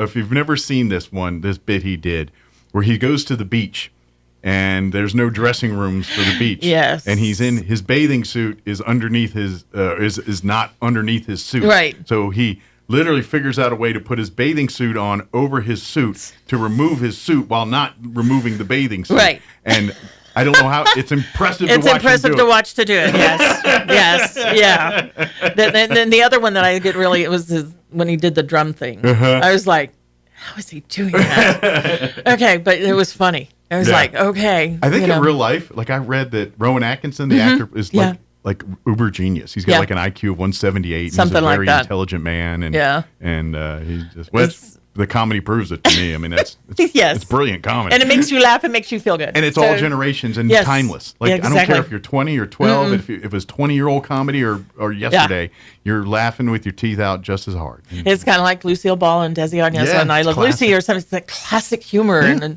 and so Yep, so. it's a blessing to have that. It is. One of God's other miracles. That's it, And he does have a sense of humor, by the way. Well, based on characters like me roaming the earth, I'm pretty sure he does. A few other folks I know. Oh, yeah, he does have a sense of humor. I don't know how many times I'm going, okay, you're just, all right, and you find yourself laughing at yourself.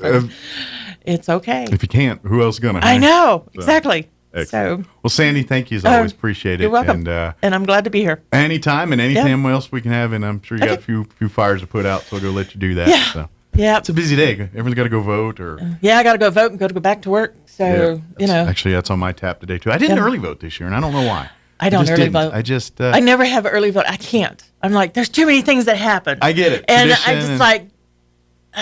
And maybe that was it this year. I was kind of like, I really want to, see how this plays out. And I don't know. Part of me thinks they just ought to have a federal shutdown, just for that purpose. Yeah. Well, school's closed today. That's a start, I guess. I never got to experience that. I never did. Neither did I. Maybe once I did when I was like middle school, but now normally. I never did. Yeah. So, oh well. But it is important. Go out and vote. Go vote. So Absolutely. It is important. That is a definite a right that we just earned. Yes. Vote early and often. No. Yeah. Just once. Just once. Right. Just once. Yes. We'll see you next time. Okay. Thank you. Thank you so much. It is 8:50. Let us pause. Excuse me for news and hiccups. Chaves County sports and a few ads to pay for bills. Don't go away. Now for your Pecos Valley news update. I'm Jared Cirillo. Thanks for joining us. Our top story today, Election Day in several local counties.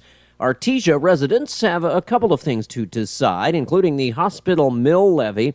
There are also 3 school board seats and 2 special hospital district board members that are being voted on. Artesia voting locations are at the Eddy County Sub-Office, 602 South 1st Street, Central Valley Electric, 1403 North 13th Street, Faith Baptist Church at 401 South 20th Street, and Trinity Temple Church, 1507 West Hermosa Drive. Congratulations going out to the Artesia FFA Chapter Wildlife Team. The Wildlife Team earned a bronze rating from Empower. Artesia FFA Wildlife Team members are Sage Ackerman, Addie Bratcher, Hagen Murph, and Jaden Waldrop. Additionally, FFA member Bailey Trujillo earned a bronze rating in extemporaneous public speaking. You're up to date. I'm Jared Cirillo. It's time for the Chaves County Sports Report. Let's catch up to see what the NMMI boys soccer team is doing. Well, I'll tell you what they're doing. They're going to play the Sandia Prep Sun Devils once again in the playoffs. Not in the finals this time, but in the semifinals. NMMI beat Tierra Encantada on Saturday 3-2. The Colts are on a 12-game winning streak. They're 15-5 overall. Sandia Prep is the 2nd seed. NMMI is the 3rd seed. And the Sun Devils are 16-4-1. That game's tomorrow afternoon at 2:30 in Albuquerque. These two teams have played for the last 2 3A state championships. Sandia Prep lost 2-1 in the finals to NMMI last year, and then NMMI won in 2023 as well, 4-2 in the finals. Some built-up revenge pending for the Sun Devils, or so they hope. The Sports Report brought to you by DSI. Call DSI for all your office technology needs. I'm Eric Butler at Roswell's Talk FM 106.5. I'm meteorologist Steve Hamilton with your Pecos Valley weather. Pretty good conditions over the next couple of days. High pressure will stay put over the area. We have a low pressure trough east of the mountains that'll crank our temperatures up a little bit today. We're in the mid-80s. It's sunny. Overnight will be clear with mid-40s. Looks about the same for Wednesday and Thursday. Sunshine both days. Afternoon highs in the mid-80s. A little bit cooler for the weekend. That's your latest forecast. I'm meteorologist Steve Hamilton. All across America, this is the Red Apple Audio Network's Market Report, sponsored by Abacus Global Management. Good morning. The AI darlings propped up the stock market on Monday. Nvidia's added nearly $100 billion in stock market value in just a matter of days. And Amazon rose to a record high again because of its web services. The S&P 500 was up slightly, even though the majority of stocks within it fell. Not a good sign of market breadth. Bank of America says its sentiment indicator is getting close to a sell signal. Barron's Financial Weekly suggests medical device stocks for those looking for an alternative to tech and AI right now. UBS Global Wealth Management tells the Wall Street Journal, "We believe this bull market has even further to go, driven by the combination of solid profit growth and interest rates." Newell Brands, maker of small appliances to Yankee candles and Sharpie pens, said sales plunged because they raised prices to cover tariffs and competitors did not. Freshpet, pet food company, rose 13%. Sales rose by millions of dollars more than expected at Freshpet. With business, I'm Joe Connolly. This is the Red Apple Audio Network's Market Report, sponsored by Abacus Global Management. What if the future of finance wasn't built around averages, but around you? At Abacus Global Management, we're reshaping financial planning around the most personal data point, your lifespan. But it's more than just insight, it's control. As a technology-driven asset manager, we're empowering investors with an integrated system to take command of your time, your future, your financial destiny. This is a new era of investing. Take control at abacusgm.com. There's nothing more magical than 80,000 cubic feet of hot air flying overhead. Join us in Artesia, New Mexico for the 42nd Annual Balloons and Tunes Festival, November 7th through the 9th. Friday kicks off with fun flights from local schools. Then Saturday and Sunday mornings, watch the skies fill with color as hot air balloons launch at dawn from Eagle Draw Park. Stick around for inflatable costume races, bounce houses, and even remote-control balloons. Food and coffee trucks will keep you fueled for the fun. Saturday night, 5th and Texas comes alive at the Artesia Arts Council's Balloons, Bands, and Brews. With food trucks, local New Mexico brews, live music, and the Artesia High School Marching Band performing alongside balloon pilots in a fiery concert you won't forget. Admission is free, with only $10 entry into the beer garden. Plan your weekend getaway to Artesia, November 7th through the 9th for the Balloons and Tunes Festival. For more information, give us a call at 575-746-2744 or visit artesiachamber.com. Paid for by Artesia Lodgers Tax. Injury, surgery, or illness can set you back, but you don't have to recover alone. At Artesia General Hospital, our rehabilitation services team provides physical, occupational, and speech therapy to help you regain strength, mobility, and confidence. Take the next step toward recovery. Call 575-736-8174 today to schedule an appointment and get back to living life to the fullest. Jennifer here at Trustmark Roofing and Windows. And did you know that we get a bunch of service calls per year from people who didn't even hire us? That means they originally hired someone else to replace their roof, windows, or gutters. Then later, when a problem popped up, they tried to call their contractor back to help, only to find out that the contractor has ceased to exist. They're gone, done, out of state, out of business. At Trustmark Roofing and Windows, we have serviced southeastern New Mexico for 20 years. As a second-generation contractor, we have serviced our area through many major hail and windstorms. We have customers who are the kids of customers that we've serviced many years ago. We will be here when you need us, period. For roofing, gutters, or windows, visit trustmarkroofing.org or call Trustmark Roofing and Windows 575-755-ROOF. That's 575-755-7663. Trustmark Roofing, we put people first. Looking to start, continue, or complete your higher education journey? Join the more than 6,000 fellow Greyhounds on their journey to student success. Eastern New Mexico University offers the most affordable higher education degree in the Southwest, and New Mexico residents can go to school tuition-free with the New Mexico Opportunity Scholarship. With online or in-person degrees, ENMU is the right choice for you. For more information, visit enmu.edu.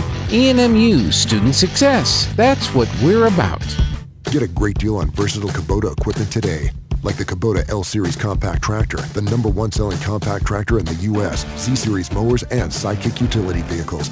Stop by your local Kubota dealer today. Right now, bring home select Kubota equipment with 0% financing available or save up to $4,500. Now through December 31st. See us or go to KubotaUSA.com for full disclaimer. Visit your local Kubota dealer, Amigo Machinery at 2801 Southeast Main Street in Roswell. Taste the flavors of Thailand and beyond at Lemongrass Restaurant in Roswell. Authentic ingredients like holy basil, Thai chili, and kaffir lime. Original recipes including curry, pad Thai and pad see-ew, and egg drop or tom kha soups. Friendly service, authentic flavors, and a little or a lot of spice, but everything's nice. Open 11 to 8, Tuesday through Saturday at 610 South Main in Roswell. Call ahead, 575-208-0411. Lemongrass Restaurant in Roswell. The flavors of Thailand, right here at home. Fall is here and it's time to cozy on up to the Cow, the Calico Cow Fabric and Gift Shop. The Calico Cow is your authorized handy quilter long-arm dealer. They make their own quilts, shirts, and rope bowls right at the Cow, so come in and check out all the fall and Christmas fabrics that are arriving daily, plus stellar fabrics for our interstellar travelers. The Calico Cow has Brothers sewing machines with great fall specials and come with warranties, plus they can fix and perform maintenance on all brands. So log on to RoswellQuilting.com to order. The Calico Cow Fabric and Gift Shop, 200 East College in Roswell. Want to know how? Come cozy up to the Cow. Chris DeGaulle is now in Roswell on 106.5 FM KEND, Roswell, New Mexico. News this hour from Town Hall. I'm Rich Thomason. He had a decades-long career in public service as a White House Chief of Staff, a Congressman, Defense Secretary, and Vice President. Dick Cheney has died. Back in 2015, he spoke of how he would like to be remembered. Here was a believer in America, so fortunate in his life experiences, so blessed in his friends, and so grateful all his days to have served as Vice President of the United States of America. Dick Cheney was 84. Voters in New York City heading to the polls today to elect a mayor. The contest pits self-described Democratic Socialist Zohran Mamdani against independent Andrew Cuomo and Republican Curtis Sliwa. President Trump, describing Mamdani as a communist, has endorsed Cuomo while admitting that he is no big fan of the former New York governor. Voters in Virginia and New Jersey choosing governors today in closely watched contests. The New Jersey race between Democrat Mikey Sherrill and Republican Jack Ciattarelli said to be especially close. While in Virginia, voters choosing between Republican Winsome Earl Sears, current lieutenant governor, and Democrat Abigail Spanberger. Top Republican in the Senate, optimistic the federal government could reopen by week's end. With the government shutdown now in its 35th day, there are some fresh signs it could end soon. Senate Majority Leader John Thune said he thinks they're getting close to an off-ramp. Talks are taking place about promising a vote on the health care tax credits that are being pushed by Democrats. Meanwhile, the Trump administration said it will partially fund the SNAP food assistance program this month by tapping an emergency fund. Greg Clugston, Washington. Wall Street's been trying to recover from earlier heavy losses, making some progress, but still in the red. The Dow is down about 109 points. The Nasdaq off 243, and the S&P is down 43.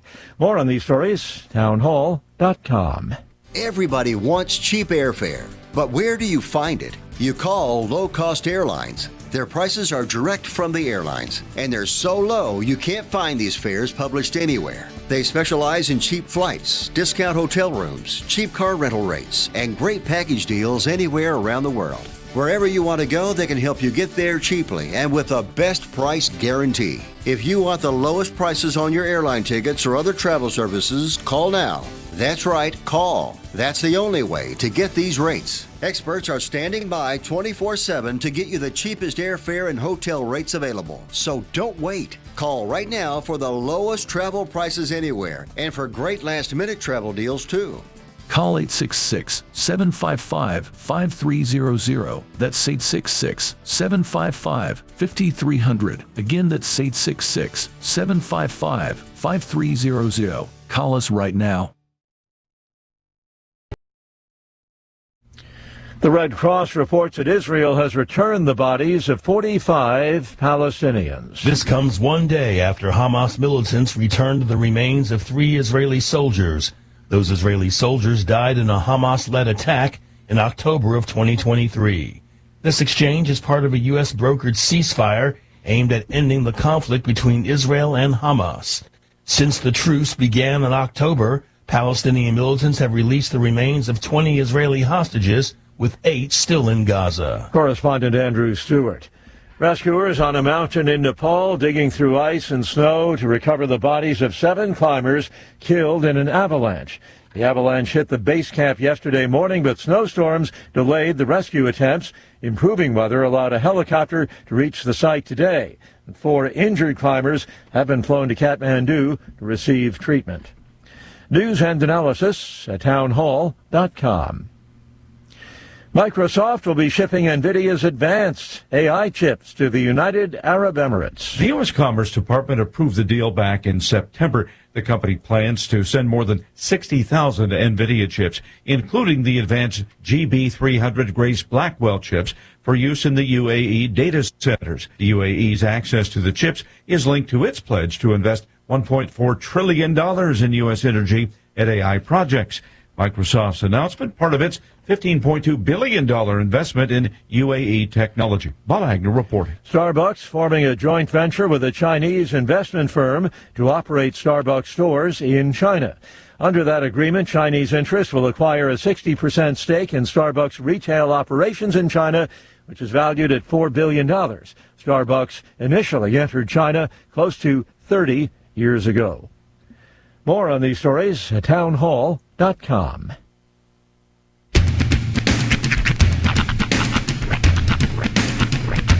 What in the wide, wide world of sports is going on here? I promise you, whatever scum did this, not one man on this force will rest for 1 minute until he's behind bars. Now let's grab a bite to eat. Yeah, come on. I feel the hot wind on my shoulder and the touch of a world that is older. I hit the switch and check the number. I leave it on and then I slumber. I hear the rhythm, I'm ringing through it. Flamenco guitar and cumbia music. I hear the talking of the DJ. The abolition, what does he say? I'm on a Mexican radio. I'm on a Mexican radio.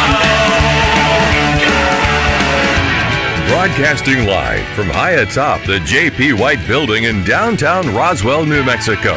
It's Mornings with Mike Winters on 106.5 Roswell's Talk FM.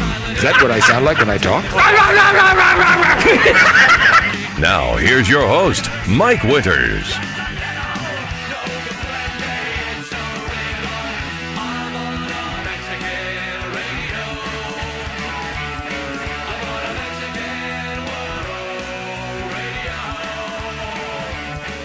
And good morning. It's 6 minutes after 9 o'clock.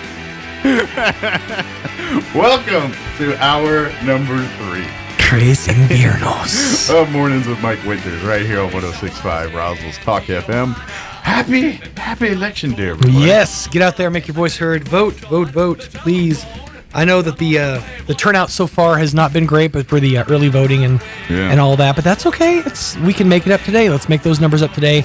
Let's make this one for the ages. Absolutely. And if not, quit complaining, because that's all anybody in Roswell does is complain. I see it all over the Facebook. All over. That's right. All over. So y'all complain about weird things. Yeah. That's half the fun. It is. I enjoy it. Don't get me wrong. I watch and eat popcorn and enjoy it, but y'all crazy. You can vote at any of the voting convenience centers located throughout Chaves County. Here in Roswell, you can go vote today between now and 7 p.m. at the Roswell Mall, Del Norte Elementary, 2701 North Garden, Country Club Road, Church of Christ, 700 West Country Club Road, St. Andrew's Episcopal Church at 505 North Pennsylvania, Boys and Girls Club, 201 South Garden, New Mexico Game and Fish, 1615 West College, East Grand Plains Elementary, 3773 East Grand Plains, El Capitan Elementary, 2807 West Bland, the Chaves County Clerk's Office, again at the south end, not at the main entrance. Go down to the south where all the Vote Here signs are, number 1 St. Mary's Place. Also at Church on the Move at 901 West Brasher here in Roswell. Outside of Roswell, you can vote at the Dexter Central Office, 100 North Lincoln, the Hagerman Joy Center, 503 East Argyle, and at Lake Arthur Schools, 700 West Broadway. There you go. So those are all the places you can go and vote today. By the way, if you have any questions regarding your voter registration or absentee voting or polling locations or anything election related, don't hesitate to contact the Chaves County Clerk's Office. They will be happy to direct you and get you the information you need at 575-624-6614, 575-624-6614. Just be patient on that one. I got a feeling that's going to be a busy office today, and they're going to be, I imagine, pretty busy. So be patient. These are the days that they work for. So yeah, these are the ones kind that of their Super Bowls on days like this for the clerk's office. Real, they're busy all year, but these are the days they're extra. Yeah, a little extra. So I got to tell you what happened to me yesterday. I was picking my daughter up from school. I just picked her up from school. And I was waiting at the intersection of Wyoming and 2nd, right there next to where Fulkerson is and all that. Yeah. Waiting for the car in front of me to turn onto 2nd Street, as one does. When all of a sudden, I feel thrust forward. You got rear-ended? From the end. Yes, I got rear-ended yesterday. You're kidding. No, apparently... the lady behind me, her foot from what I gather, it slipped off of the brake and onto the gas. Okay. I don't know how that happens, but it does.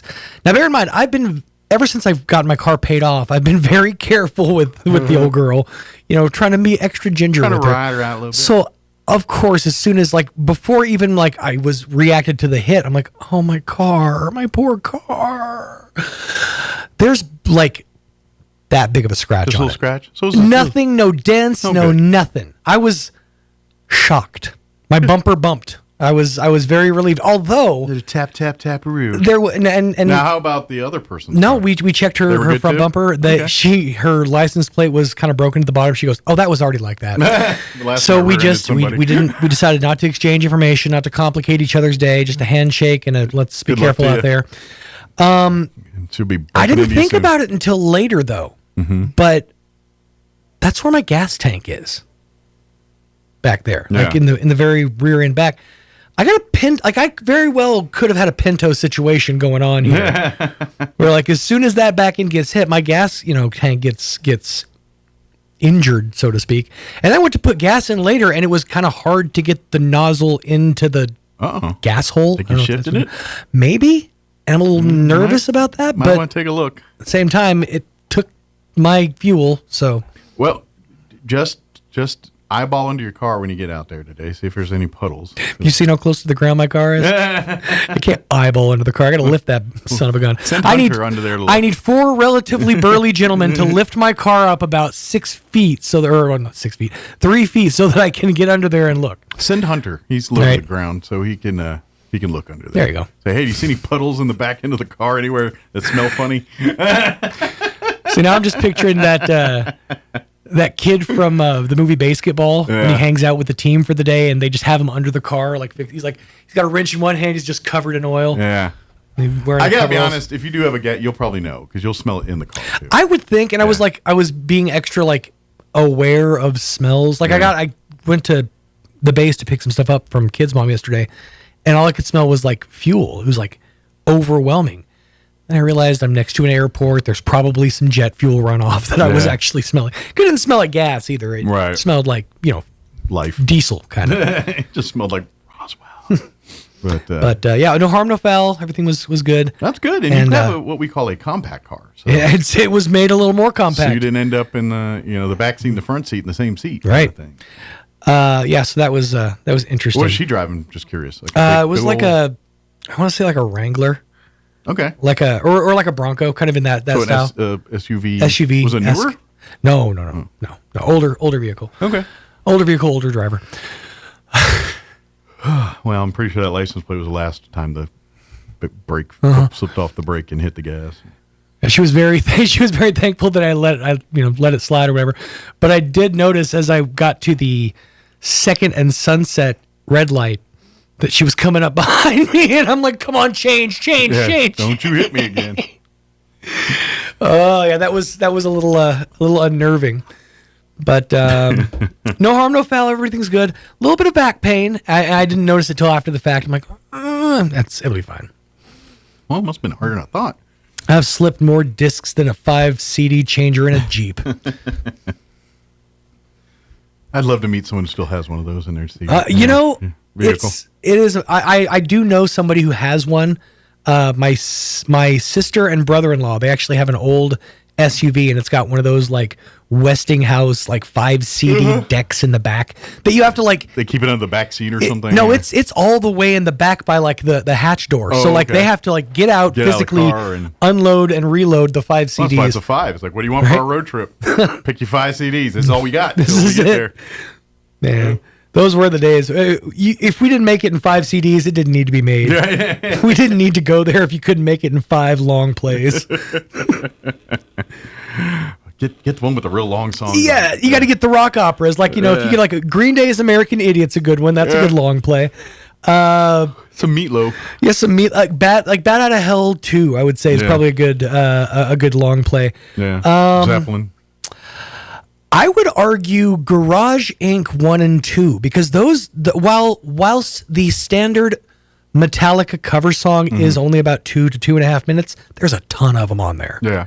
Well, and plus you got Tuesday's Gone on the second album, and that song alone is like 13 minutes. Well, also on, I think it's the first album. Mm-hmm. It might be the second album. I don't remember which. It's on one of the 2 albums for Garage Days Revisit. It's Garage Inc. actually. Garage Revisit is another album. Right. Garage Inc. Is what they call their Merciful Fate is the name of the song. Mm-hmm. It's a medley of Merciful Fate songs. Right. It's 12 minutes long. Yeah. I think that's on disc 1. Yeah. I want to say. But it's like 3 or 4 different Merciful Fate songs mashed up together. Curse of the Pharaoh.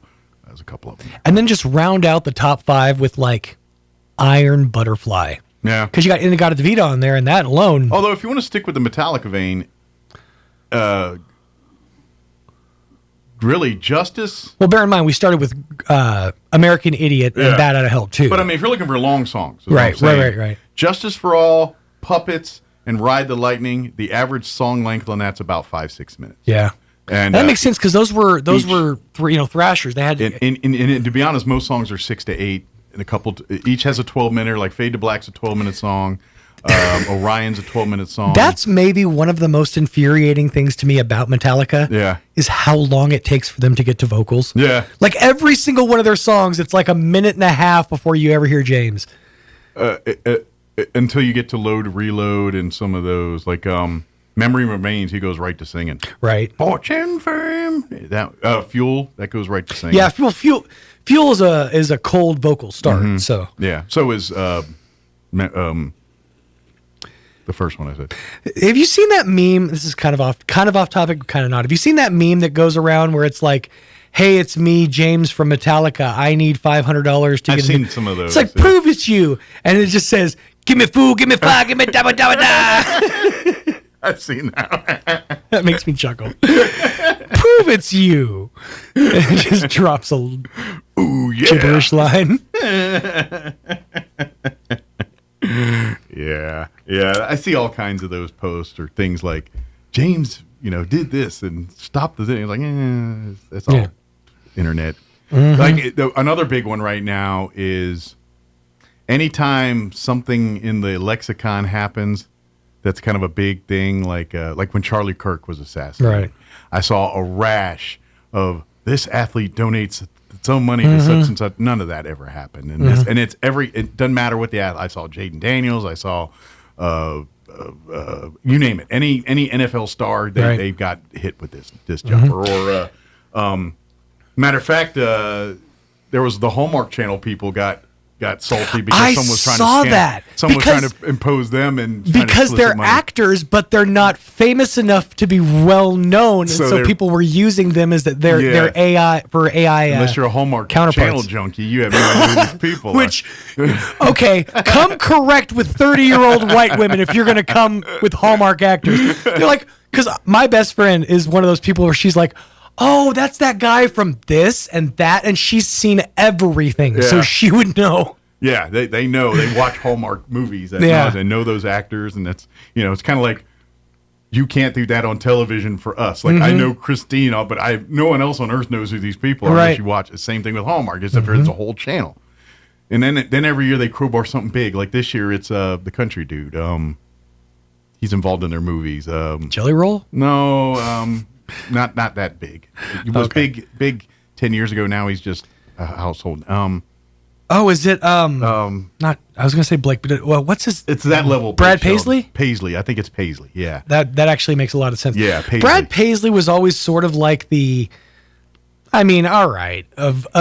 Now, in fairness, his music had more crossover because he did stuff like the internet song, right? Which, if you remember the video with Jason Alexander, which is hilarious. But he's a household name. He's a much more household name. Yeah. Than say, for example, I think he's doing Hallmark this Christmas, and it's all Brad Paisley Christmas or something. I don't know. I keep seeing commercials. Well, a bunch of people I don't know. His wife is apparently big in the movies too. Like she's been in several. Well, his wife is what's her name from? They're still married. Kim William Paisley. Yeah, she was Father of the Bride movie. Yep. According to Jim, she was in that TV show. If you remember that, yeah, that's his wife. She was the bride on Father. Does she do Hallmark movies too? Yeah, she does. I ain't seen her in a minute, so I guess that's where she's at. Hallmark. That's where they go to die. All that according to Jim money dried up, I guess. Those pennies. Yeah. Although she's probably the one cast member that didn't show up on Belushi's weed show. Like you remember, he's got a weed thing now. Him and Belushi Brothers weed, or Blues Brothers weed. I'm sorry. Right. But it's Jim Belushi and Dan Aykroyd's the other. But Jim's the. But he had a A&E reality TV show. About that, and I'm pretty sure almost that entire cast of According to Jim showed up at one point or another on it, except for I think Paisley's wife. Like I think Corn Smith, what's her name? Courtney Thorne Smith. She was on it at one point. Yeah. The brother-in-law, he was on half the episode. Let's say Billy Gardelli or Gardell, the kind of bigger guy. Yeah, no, it's not him. Okay. It's a blonde dude. He was he's also equally, I don't know his name. He was the brother-in-law. He was also had a stint in other movies to include, or TV shows to include Mom. He was a bar patron in the Mom for a season or two. He's been in a bunch of stuff, but he was the brother-in-law, according to Jim. He's a blonde-haired actor. Larry Joe Campbell. That's him. Yep. That's him. And you know what? He's you never know the name, but you know that face. Yes. Yeah. You know that guy. He's been in a ton of stuff. Yeah. Okay. Yeah. Yeah, he was in half the episodes of that show. He was the comic relief. Apparently, Robert Belushi was on a couple episodes. I'm guessing that's Jim's son. He looks like a much younger Belushi. Yeah, that's his son. Yeah, that's probably his son. But yeah, they all showed up at one point or another on that show at some point. So, well, gotta keep your friends close and your enemies toaster. Which that show ended on a cliffhanger that I've never to this day found out. Like it ended on a season where the weed barn burned down, right? And they never had a new show since. Now it's a reality show, right? Yeah. So you could go online and probably find out what happened. I don't have that much interest. I know that's less of a cliffhanger, more of like a cliff with like rock stairs that you can walk down. You're gonna spoon feed it to me, but I'm not gonna go search for it. The worst at that was My Name Is Earl. They ended that show on just a massive cliffhanger, and then they were like, NBC is canceled. They even referenced it in Raising Hope. The dad on Raising Hope, he's like, there's just a bunch of like TV executives. Like, which one are you from NBC? He goes, I am. Walks up and he kicks him in the balls and he says, "That's for canceling My Name Is Earl." That's an Earl move right there. That's pretty good. I wonder what he's up to. Jason Lee. I haven't seen him in a minute. He's still around. I mean, he's still in the Askew-universe, so he still kind of pops up in those things. Does he show up at like some kind of Kevin Smith convention? You'll probably see. I heard that they're re-releasing Dogma. Yeah, you were telling me that. Well, he's got a big part in that. He had a huge part in that. So you'll probably end up seeing him at Q&As and stuff. Because I think they're not doing anything new with the movie. I think they're just re-releasing it in 4K. Okay. So in theaters. George Carlin in 4K. That's right. Yeah. Rufus Buddy himself. Christ. Buddy Christ. It has been a minute since I watched Dogma. That is a great movie. I should go back. Correct me if I'm wrong, but isn't there actually burger places now? Like you can go to like the movies, the movies restaurant. Like I think there's one or two in there existence. Might be. Or you can at least buy their food online. I think you can probably buy their food online, but I've seen movies pop up in a couple of different franchises though. Yeah, it's like in it's all the Kevin Smith stuff. The Kevin Smith stuff, yeah, but I've seen it like outside of that universe. Oh, okay. Like I can't remember what TV show or movie it was, but they had the characters at a Movies, which I kind of thought was like, oh, it's a nod. A nod to Kevin Smith, yeah. Well, I'm sure they had to get permission. I think like I know you can order online. I feel like there's probably a walk-in movie somewhere, maybe in California that you could go. But I know you can. At one point, you could order burgers like through. What's that website where you can order all the different... Well, it's just like ghost kitchens, essentially. Yeah, but there's like one website that you can like wrangle them all. I saw it through there. We probably need to get my interview going. We're going to interview... we're going to replay our interview we had with Carl Sheldon and Chris Lauderman with the Conquistador Council, talking about the scouting... Conquistador Council scouting America's 100th anniversary gala this Saturday in Artesia. So we're going to play that interview in a minute. I don't like how AI's making me feel stupid. Yeah. It says, no, there is no permanent standalone movies restaurant. It is a fictional restaurant from the movies that has been brought to... It's like, I know that! Right. But here you go, pop-up events. The real-life version of movies exists as a pop-up that tours to different locations. Okay. Not a permanent restaurant. There you go. So you just got to be in the right place at the right time when someone did a thing and something. Okay. I knew it existed. Like, you could get one. I've seen them. You know, this is Sinbad the movie all over again. I've seen it. I want to get the dude I just filled the cup special. Yeah. All right, it is 9:24. We're going to pause for weather, quick break, and then we're going to play our interview with the Conquistador Council. Don't go away. You're listening to Mornings with Mike Winters. Weather this hour brought to you by Southwest Bearing under new ownership. Custom solutions for your heavy equipment. Hydraulic hoses, hose repair, bearings, seals, sprockets, belts, tools, fluids, and fittings. I'm meteorologist Steve Hamilton with your Pecos Valley weather. Pretty good conditions over the next couple of days. High pressure will stay put over the area. We have a low pressure trough east of the mountains that'll crank our temperatures up a little bit today. We're in the mid 80s and sunny. Overnight will be clear with mid 40s. Looks about the same for Wednesday and Thursday. Sunshine both days. Afternoon highs in the mid 80s. A little bit cooler for the weekend. That's your latest forecast. I'm meteorologist Steve Hamilton. All right, Mr. Gobbles, it's that time of year again. Got any last requests? What? You want a smoking deal on a new Ford or pre-owned vehicle? Mucho dinero for your trade? And your credit pardon? Well, you're gonna have to go to Roswell Ford. Hey, Roswell Ford is talking real turkey with our most aggressive offers in more than 5 years. Right now, get massive savings on new Fords and quality pre-owned vehicles with 0% financing and no payments till February 2026. Plus, if you're making payments on your current vehicle and want out early, Roswell Ford will do whatever it takes to help you escape from your trade. Even if you owe thousands more than it's worth, worried that your credit is a little foul? Roswell Ford has partnered with more aggressive lenders who will push to approve your credit, even if it's less than perfect. All roads lead to huge American-made savings and a better buying experience. Get on board at Roswell Ford, 821 North Main Street in beautiful Roswell. Call 575-623-3673 or online at roswellford.com. 0 APR for 48 months is $20.83 per thousand finance. Interest accrues from later sale. Subject to later approval on select vehicles. Offers not combined. You can buy all the furniture you want, but can you accessorize? This is Melanie from Glenn's Furniture. Transform your home by adding chic lamps, accent chairs, and unique statement piece artwork everyone will love and appreciate. Why live with basic walls and no ambience? Turn boring into colorful and pull that design genius from the depths of your heart. Your home will thank you, and so will we. Come see us at Glenn's on the corner of Union and Alameda, where delivery is free since 1953. No doubt about it, our favorite season is fall. Leaves fall, temperatures fall, and electric bills fall. Fall brings us the joy of mowing our lawn for the last time and the sadness of picking that last tomato. Here at Roswell Seed Company, we start to talk about pansies, broomweed, and the first freeze. Yeah, we can get downright giddy.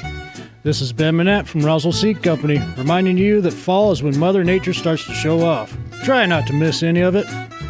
Visit Bush Appliance in Roswell to see the Whirlpool washer with 2 ways to wash, thanks to the 2-in-1 removable agitator, with a flexible capacity so you can take the agitator out for bulky loads or keep it in for items like jeans. Shop now at Bush Appliance in Roswell and get twice the washer that you have at home.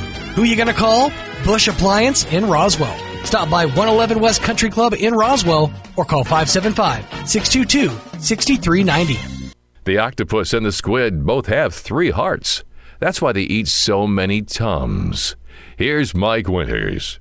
Studio this morning from the Conquistador Council, part of Scouting America. Of course, we have Scout Executive Carl Shelton back with us, and Board President Chris Lauderman as well. I think I'm trying to think. Have you been on the radio with us? I think it's your first time, isn't it, Chris? It's my first time in the capacity for the Conquistador Council. There we go. That's right. We had you on. That's right. I've been here for Roswell Rotary. That's right, Rotary. There. I know. Okay, there we go. So different hat today for Chris. Different hat. Good morning, guys. Good morning. Of course, it's been busy, with scouts here over, with, of course, it's just you wind down from summer camps to go into school. And as soon as you hit as soon as summer camp season ends, you kind of hit the ground running with the fall and, kind of back to school and kind of starting the new season up, so to speak. Yeah. So it's just been kind of a busy. Now we kind of transitioned. Now we're getting close to the holidays when, now we're kind of paying tribute to some big milestones here, which we'll talk about in a minute. But it's been kind of a busy few months here. It is, absolutely. And yet you're right.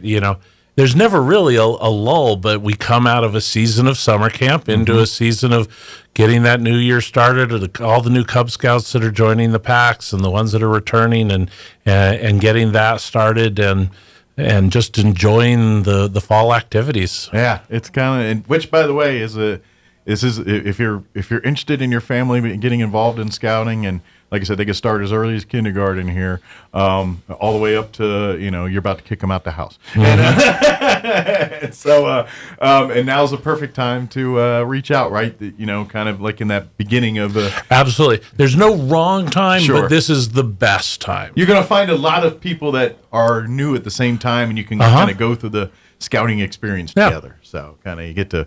y'all be, trying to get your tenderfoot or whatever, whatever you are in that milestone together there too. But one thing we do want to, if it's not already on your radar, a last minute reminder to put on your radar. Here in about a week, November 8th, the Conquistador Council will be celebrating its 100th anniversary, and they're going to have a gala at the Artesia Country Club here next Saturday night, November 8th. And this is just a week. It's amazing that the council's been around for that, scouting. I mean, just scouting in itself, it's longer than 100, but just to see it's going strong, and to see, councils like in New Mexico here that are now celebrating 100 years, where, I'm sure scouting didn't get its foothold here in New Mexico. It started in other parts of the country before it kind of got its foothold here, but 100 years in this part of New Mexico, and so we're going to be celebrating it here on November 8th. So it's kind of a big deal. It is, yeah. And you're right. With scouting, now is 115 years old in the country, and it moved across the country from the East Coast here. And we've had troops here for longer than 100 years. In fact, famed artist Peter Hurd was in Troop 1 that was right here in Roswell, and but it was just little troops kind of independently doing their thing in the program. Scouting before a scouting official came, and all the principles and values of it. Came together to bring leadership to the whole area, to provide cohesive programs, start to build summer camps and things like that. And that's why at the time what was called the Eastern New Mexico Council was founded, and then we changed our name about 1954, but it's the same organization, the same footprint that we've been serving. Very good. So, I was making the jokes like, 100 years old, don't look a day over 50. But this is going to be a great night. I mean, obviously, scouters from all over the council are going to be there, but we would love to invite the public, too, to come celebrate with us and see, use this as an opportunity to learn what scouting is all about. And, after 100 years, they're pretty good at it at this point. 100 years of practice. Yeah, absolutely. We're looking forward to the event. It's going to be at the Artesia Country Club. We made it black tie optional. So if you have your tux and formal gown, feel free to put it on, but it's optional. So you don't have to go out and rent one. Okay. A suit or come in a dress suit would be just fine. That would be just fine. Perfect. Very good. Yeah, it's a special occasion. You don't get to do 100 years. So, exactly. So we want to do it up. Yeah. We're going to share stories. Go like James Bond if you want. Go James Bond. Absolutely. Sorry. So we're going to share some stories from the past, hear from people around it, and then we're going to have dinner and band and a number of other things that just make it a party. Absolutely. Now we do.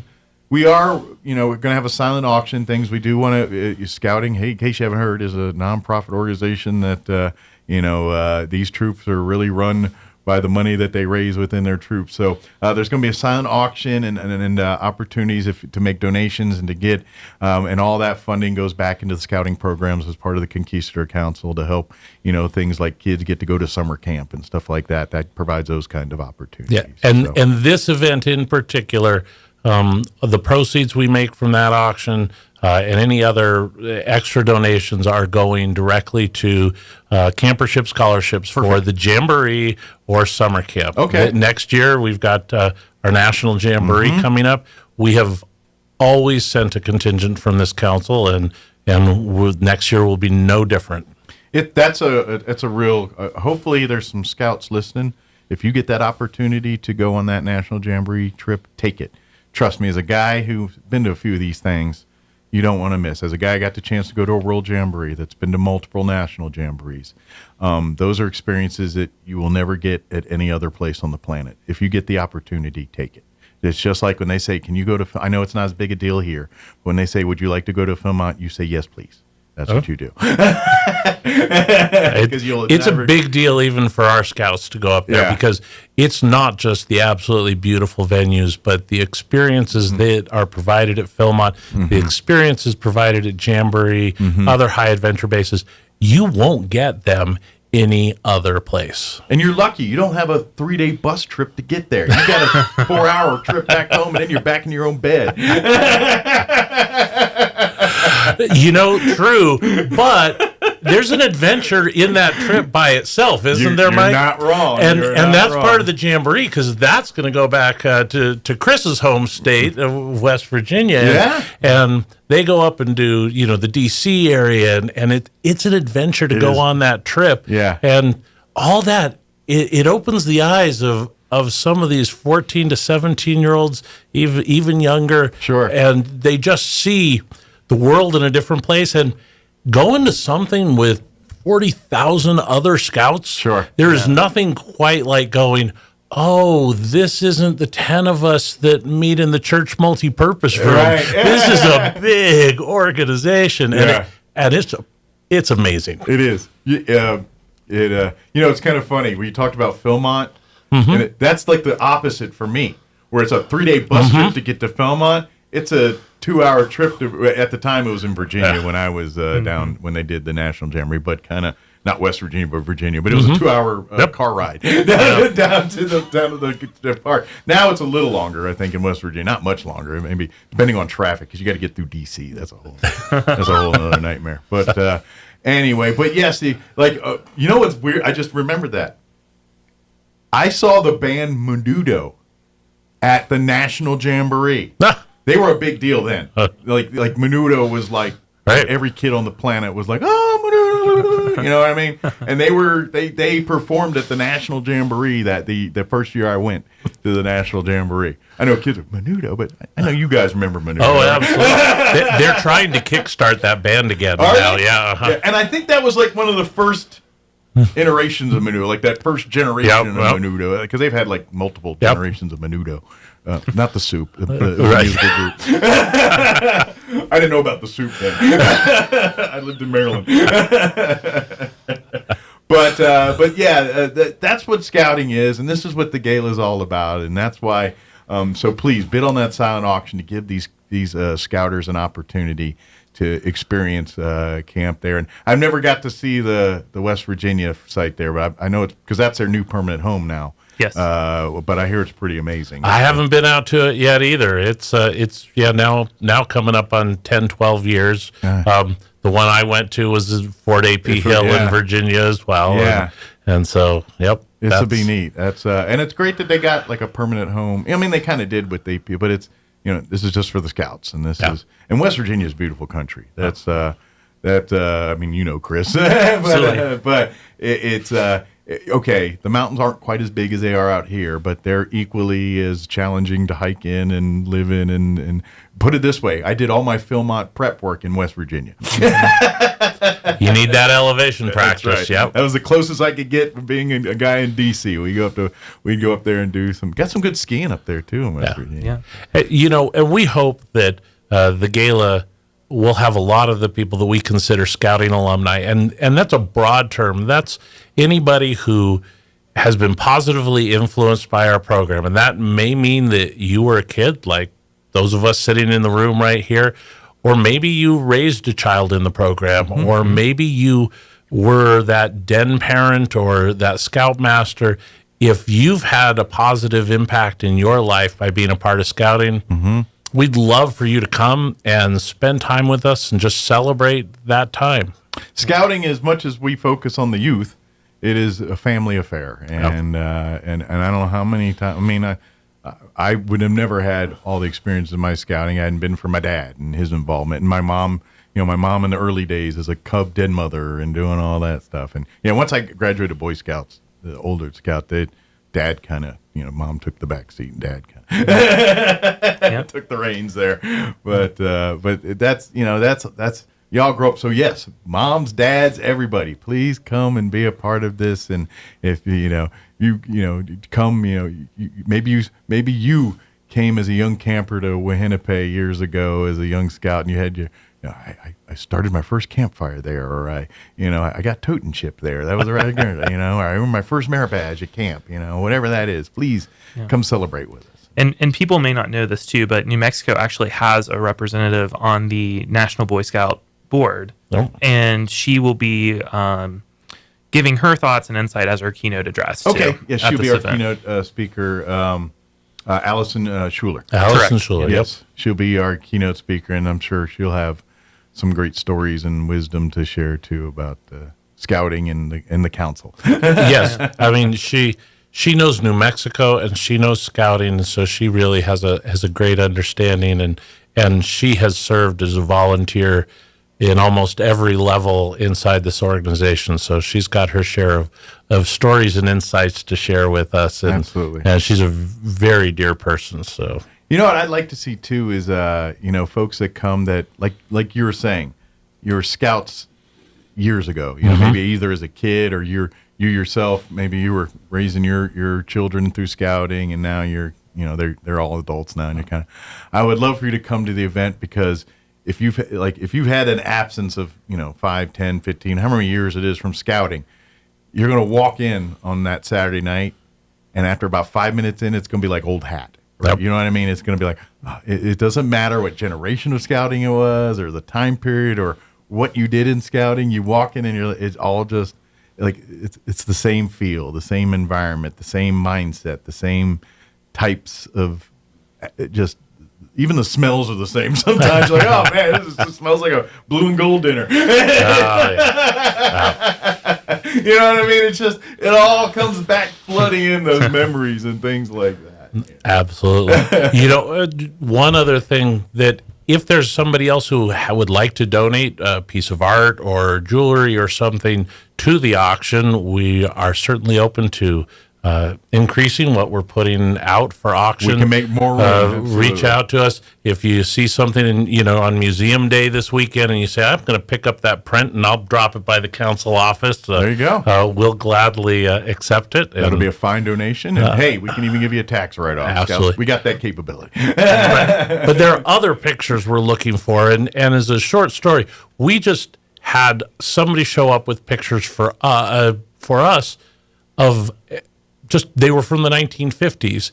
Now, they weren't ours. It turns out they're from a troop in California, and we're getting those books to that troop that's about to hit their 75th anniversary. Oh, cool. And they don't have those treasures, and now it's a part of their history. That's cool. We are really actively working to build the best photo and oral history that we can of this council, because we want it for generations to come. And in this digital age, it is easier to also store that stuff and mark that stuff and track it. So if you've got a photo album at home and you've got some pictures of the troop that your dad was in or you were in, we would love to have copies of what you've got so that we can just continue to build our archive. Yeah, build that up, and generations of scouts get to come and see that stuff down the road. And who knows, you're part of the scouting history here. We would love to chronicle that. And we have a book about the first portion of our history here, the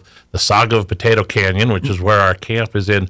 But we do have somebody who's trying to work on the 1980s to current history. So if you've got some pictures, if you've got some history, because we want to continue to mark that in a way that we could share. Hopefully you got all those, that was the age of the disposable cameras and things. Yeah. Hopefully you got a few of them. Maybe go get them developed and maybe see what's on them bad boys.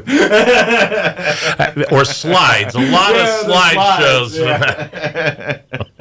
And those cube flashes. Oh, goodness. Remember the disc camera? That was hot there for a minute there during that early 80s. I remember that one. Camera. Yeah. Chris is a little younger. I think he's like, yeah, I'm a little younger. He's like, no. Carl and I know. Oh, goodness. Yeah. Well, that's when your shots counted. You only had a certain number on that film you were taking, not this endless amount of memory to just snap. I'm down to 28. Hold on. There's only 3 left. 4 left. 7 days of camp. How am I going to use? Right. And then you had like this. Like, I remember when I went to Australia for the World Jamboree, I literally had a grocery sack of about 20 rolls of film and matter of fact, I left half, because I'm a dumb kid, I forgot some of them. So we were going to be in Hawaii for 3 days before we went to, that's when I learned things are not the same price in Hawaii. I'll just buy some film in Hawaii. I ended up spending like $50 for 10 rolls of film, and I was like, this is like half my money. So I'm spending money on film. Like, I'll take mental pictures. So yeah, I know that pain. I do want to throw out if you do want to register, the deadline is like today. So it's real easy to do though. If you just go to nmscouts.org. And you can register for the gala here right there, and you can register and sign up, and I think you can even pay through there if you want. Yep, you can handle everything, pay for everything there, and we're going to call on Monday and kind of give our final numbers to everybody. So gotcha. We need to get that information. So. I got you. So please get on the internets there. Again, it's nmscouts.org. So very easy to go, and you can register through there, and then of course is there other, can you donate through that even if you're not going to the gala? Oh yeah, you can do all that through the you can website, you can donate right? to the Scouts through there. You can find all our contact for sharing, getting those pictures to us, to our marketing person Denise, who I think's been in here as well. Oh yeah, Denise is. Matter of fact, she got to spend her summer in film. We got to get her in just to talk about that. Yeah. She's been doing it in film. Denise kind of did a split worked for us remotely and did marketing for Philmont. Spent the whole summer up there. Oh, she was doing marketing. Okay. Yep. But they didn't stick her in an outpost up in the mountains. No. She was. So she was near the ice cream all summer. All summer. Oh, yeah. That's sloughing it. I thought they were going to stick her up in the mountains somewhere.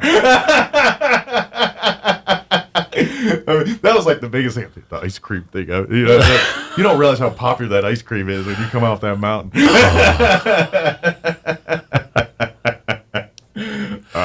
I'm just kidding. That's cool that you got to experience that. Yeah.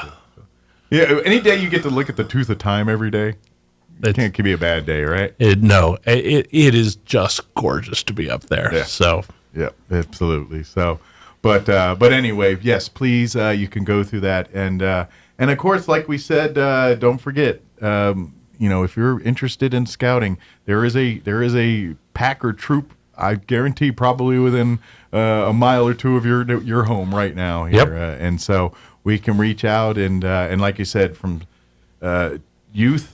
Starting, from kindergarten all the way up to graduating really up to 21 years of age, can be involved in scouting either through the, varsity or, explore post things all the way down through our entry-level Tiger Cubs and things like that, too. Yeah, absolutely. So it's all available there, too. Of course, I know just a couple long-term events here. I know we want to put on people's radar is another tradition. As part of the Conquistador, we'll have our gala here, but coming up in February will be your annual Eagle Scout dedication every year, and I've been blessed to be a part of it for the last half dozen years or so now. And this is cool. I love that the council has this tradition that if you earned the rank of Eagle Scout and you were in a troop here in the Conquistador Council, your name is for all of time. Or until the world ends, or whenever they, whatever the patio, whenever they move the Scout headquarters, I guess. Your name will be there, and every year they put the new Eagle Scout class of the Conquistador Council, and I don't know, for every year for the last several years, there's always been 3 or 4, maybe as many as half dozen that receive their Eagle Scout each year that we get to honor on that patio. And it's just a short ceremony and everything. But I think that's one of the coolest little mementos at the council. And that's unique to Conquistador Council. That's something that's all Conquistador, not scouts in every part of the world or country get to experience that kind of thing. Yeah, and it's a great memory for the Eagles that come and participate in that, share with us a little bit about their scouting journey, where they've been, and then we have people who, they're coming through, even if they've moved away from here. We'll just have people show up at the door and go, "Hey, I want to show my kids my name in the patio," or that's cool. They just come by to. Am I really still there? Okay, so but we also have a number of local folks who are still in there and proud to be there. Run into them at the Walmart at your church right now. Yep, absolutely. So, but that'll be coming in February. We'll talk more about it as we get, and then of course, and then right after that, that's like Pinewood Derby season, right? That's when we start seeing all the Pinewood Derby competitions, and usually they'll do some public place here. We get to go and everyone can go and watch or participate if you're one of the scouts there that have your car. So there's a lot of scouting stuff going on here. They just want to keep on people's radar. And of course, if you have any questions about anything, you can always call or come by the scouting headquarters. They're off of Aspen. Yep. And what's the office hours over there? So we've got somebody in the office from 8 to 5 Monday through Friday. Come on in. We have a very nice little shop in there. Yes. And if you're one of our alumni, and we've got just some shirts and hats and things like that for you, just for everyday wear. It's a little museum-esque too. If you want to see some old scout books and old scout patches and scout thing, that's all through there. So it's of course, you got to be careful. Not all that's for sale. So be like, how much is this? No, that's right. That's not. Neither are our Peter Herds, but you're welcome to come by and look at our Peter and Michael Herds that are hanging in the office. He was not just in our council as a scout. He was active as an adult for many, many years and very generous with artwork for us. That's awesome. Well, yeah, we are very blessed to have his. It's just, but yeah, come by the headquarters. If you've never been, come see it. It's a little nugget of scout history. Of course, if you've never seen the patio of which we speak, that's where it's located too. Right there on Aspen, north of Country Club. Yeah, and of course, if you are looking, and I say this, I mean, scouting is such. If you have a child, scouting really does, and I know I get so boxy on this, but it really, it prepares kids for the future. Whatever path they want to go, whatever dreams they want to pursue, Scouting gives them a platform to achieve it. And that's what I love about it. And we hope that people understand we're what you call an upstream program. We're the ones that help to fix the problems before they get downstream. And we want to help it so that they're not having problems in their lives. Those who are in Scouting are less likely to find themselves in any type of a juvenile or adult crisis. They make more money. Statistically, there was a survey done. They will make more money Unless over they their get lifetimes. into radio, they're not so much. Well, we're non-profit service, but that's it's more than what it fills my heart. But there's that career and the badges that we offer. Honestly, many find either lifetime passions or their careers because they were involved in the program and they took a merit badge and they said, look at that. And then we teach just simple fundamentals that I take for granted because I grew up with them, but they're life skills from cooking to tying knots to how to handle a knife and those things that it's just surprising how many people don't know those. Absolutely. And I think also Scouting gives you the critical thinking skills. So when you do come across the thing that looks like what it is, Scouting really, okay, well, let's variable out here and maybe we can deduce what we're dealing with. And so they teach that critical thinking to say, okay, this ain't going according to plan. How do we adapt? How do we pivot? How do we make it happen despite the variable change? And that's Scouting 101. And it's all done in a fun, more like a game than it is like going to school. So we say teach and they learn. But when you're a scout, you don't think, oh, I'm sitting in another classroom for another however many hours. I think my love of Civil War history is through Scouting. Because, growing up in the D.C., Western, you know exactly what I'm talking about. You can throw a rock and hit a battlefield around there. And I got to explore, Gettysburg. I've been to Gettysburg 100 times as a scout, and I loved it every single time hiking to there. Antietam, Harper's Ferry. I've been to all these places, and we're kind of blessed living in that area, but because of that, as a grown man, and take my wife I took her to Gettysburg years ago, and things like that. Scouting just developed that love for me and that passion for me, and other things too. But that's one of those ones that I definitely think I can directly correlate to Scouting, because had I not been in Scouting, I would have never hiked those battlefields and seen all that cool stuff, and learned all that history and all that. By the like gee whiz information, if you're ever on a Civil War battlefield and you see an upside down cannon pointed in the ground, that means a general died there. So if you're ever on a national park's cemetery. I learned that at Gettysburg. But yeah, they got a cannon and the muzzle's pointed down into the ground. That's to annotate a site of a fallen general. I didn't know that. I got there 2 years ago for the first time, and I will say it's an impressive. It is. I'm not going to lie. Time has cheapened it a bit with some of the surroundings of the battlefield, but the battlefield itself is pretty good. It's a little bummer when you're walking the battlefield and there's a KFC sitting over there. Kind of takes away from the feeling a little bit.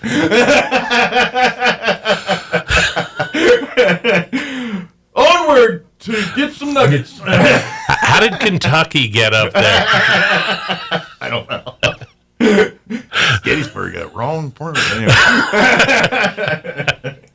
Anyway, bring it back. Again, today's our deadline here, nmscouts.org. You can please log on there to register for the 100th anniversary gala here for the Conquistador Council, which will take place 1 week from tomorrow, November 8th, Saturday night, 6 p.m., I think doors open. Yep. I believe. And then, like you said, there'll be a silent auction, please. And then, like you said, if you'd like to contribute, if you have something that people would like to spend money on, we would love for you that donation. And again, all that money is going back to allow kids to go to either scout camp or to the National Jamboree here, which both are pretty big deals. Yeah. So, especially younger kids, younger scouts are going to get to experience scout camp. As they get a little older, that's going to be the ones that go to now. You're not going to throw a young scout to National Jamboree. They got let's get their feet wet at the scout camp first. Let's see how they do that week before we send them off for the separation anxiety all the way there is a little greater than just going up the hill. And I remember my first year going to, and my dad was there, like at the camp with me. I was getting a little homesick and I was, I don't know, 12, whatever that first year you're a Boy Scout. That was that year.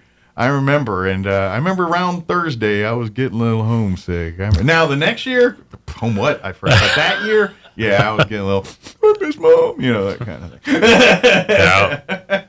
thing. Thursday's the day that happens, too. Like clockwork. Yep. But then something happens Friday, and you forget all about it. They don't want to leave on Friday. Yeah, exactly. So it's a fleeting moment, but it does. That's why they have no cell service. So you don't get tempted to let them call. That's by design. Back then, there wasn't a cell phone, but there was one payphone in the entire camp for like 500 people. God forbid you get hurt. My camp had a ham radio. That was the extent of the hour. But you know who fought that thing more was staff. Staff. Like, you could not kick them off that stupid phone. It's like, hey, don't you got to be a jerk? Get off the phone. I was like later years at camp, and I was like program director and had to, do those things. I had to constantly, get off the phone, go to your outpost. Good deal. Is there anything we missed or anything? I know we got sidebarred on a bunch of stuff. Well, that's life. We get sidebarred on everything. No, we're just excited about this party, this celebration. We hope it's going to be fun. Many more people will come out with us. But come hungry. The country club always puts out great food. Yeah. I don't know what's on the menu here, but I'm sure it's probably. And if you're not there, come engage with us in any number of different ways. We love our alumni, and we love our new families that are coming. So absolutely. Please come and come visit a scout troop if you want to. If you're there's a scout troop that meets near you. Come pop in for a visit. They'd love to see, bring the family, and if you want to sit and watch and see what they do and see if that's maybe something you'd like to do. And if you can't find one of those, again, call or come by the scout office here, and we'll make sure we'll get you touched up with one. And there's a simple website that's just bascout.org, and you can put in your zip code, which all of us pretty much the same one here, but it will show you all the units that meet in your area and when they meet, and so you can even just say, oh, look, here it is, so I can come here. So even if you don't want to pick up the phone, don't want to call us, you can just say, oh, yep, this pack's meeting over here on this night, and I'm going to pop in. And that's the other thing, too. Maybe they meet in different. It's like, oh, there's two near me, but they meet on a Tuesday, and this meets on a Thursday, and that works my schedule better than one that meets your family's needs. Exactly, too. So, Chris, is there anything you want to mention that we failed to touch on? No, thanks for having us. We appreciate anytime the ability to talk about the gala. Anytime I can help promote scouting, I'm all down for it, because I say it and I'll say it again. As far as I'm concerned, if you have a kid, you should be involved with it. It's just that important and that great, and I learned so much from it. At least try it. Maybe it's not your cup of tea, okay, but at least try it, because I guarantee once you're in, you're gonna be like, all right, okay, I did this. Yeah, I got the coolest things on the planet. How many kids, 14-year-olds, go to Australia? And don't rule yourself out just because you're not a camper, just because you don't, or don't rule yourself out because you've grown up your entire life camping. There's more to it than just being a camping organization.